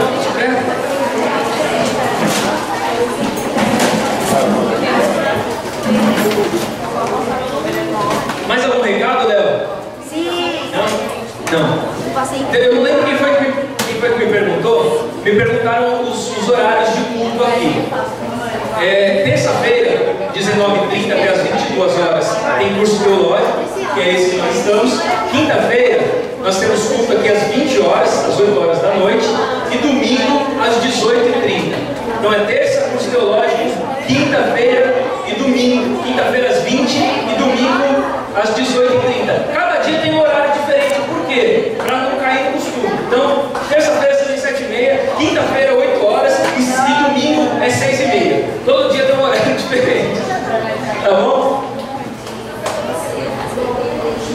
Se faltou alguém preencher a ficha depois, Léo. Se você tem algum documento pendente na terça-feira, Léo. Se você tem um carro para doar, pastor, Léo também. Pode doar para Léo. Depois ela vai ver se dá umas voltas. Gente, Deus abençoe vocês. Vamos orar, vamos agradecer a Deus. Senhor, nós te agradecemos, Pai, por estarmos aqui, te agradecemos por essa oportunidade que o Senhor nos deu. Hoje foi o primeiro dia, Senhor, de aula. Nós iniciamos esse trabalho, iniciamos esse projeto e nós temos pretensão, Senhor, de irmos até o final. Nós queremos permanecer, Senhor, neste propósito, Pai. Por isso nós pedimos, Senhor, a tua ajuda, porque o Senhor é quem nos ajuda, o Senhor é quem nos fortalece. Eu quero te pedir, Deus, sobre todos os meus irmãos que estão aqui, que o Senhor possa ajudar todos eles, Pai, dando ânimo, dando força, dando dedicação, dando desejo, dando uma vontade insaciável de conhecer mais do Senhor, de conhecer mais a respeito da tua palavra. Em nome de Jesus, Senhor, abra, Deus, o nosso entendimento, Pai, para nós estarmos aqui toda terça-feira. Meu Deus, abençoa os nossos caminhos, não nos deixe, Pai, fraquejar, desanimar, parar, não, Senhor, mas ajuda-nos a permanecer até o fim, Pai, que sejamos constantes nessa tua obra, porque eu tenho certeza, meu Deus, que o Senhor quer levantar este povo, o Senhor quer levantar essas pessoas, o Senhor quer nos usar, Pai, e quer nos capacitar para isso. Então tenha liberdade, Espírito Santo, de capacitar a nossa vida, de tomar a nossa vida e de nos instruir segundo a tua boa, perfeita e agradável vontade. Nós queremos conhecê-lo, Senhor, através da tua palavra. Então que o Senhor nos mantenha firme, que o Senhor nos mantenha fortes, que o Senhor nos mantenha focados neste propósito. É o nosso desejo, Senhor, é o desejo da nossa alma, Pai. Meu Deus, abençoe todos os meus irmãos. Leve, Senhor, cada um em paz e em segurança para os seus lares. Aqueles que moram perto, aqueles que vão pegar condução, que vão de carro, que o Senhor possa guardá-los, ó Deus. Que o Senhor nos livre de todos os maus, que o Senhor nos guarde debaixo das tuas asas e proteja a nossa vida para a glória do teu nome. Dê, Senhor, uma semana abençoadíssima para nós, que os nossos propósitos e projetos sejam bem-aventurados no Senhor. Em nome de Jesus é o que nós te pedimos, é o nosso desejo, Senhor, e nós te agradecemos, te louvamos e te honramos no nome de Jesus. Amém. Glória a Deus. Amém. Glória a Deus. Glória a Deus. Deus abençoe cada um de vocês e até a próxima, se Deus quiser.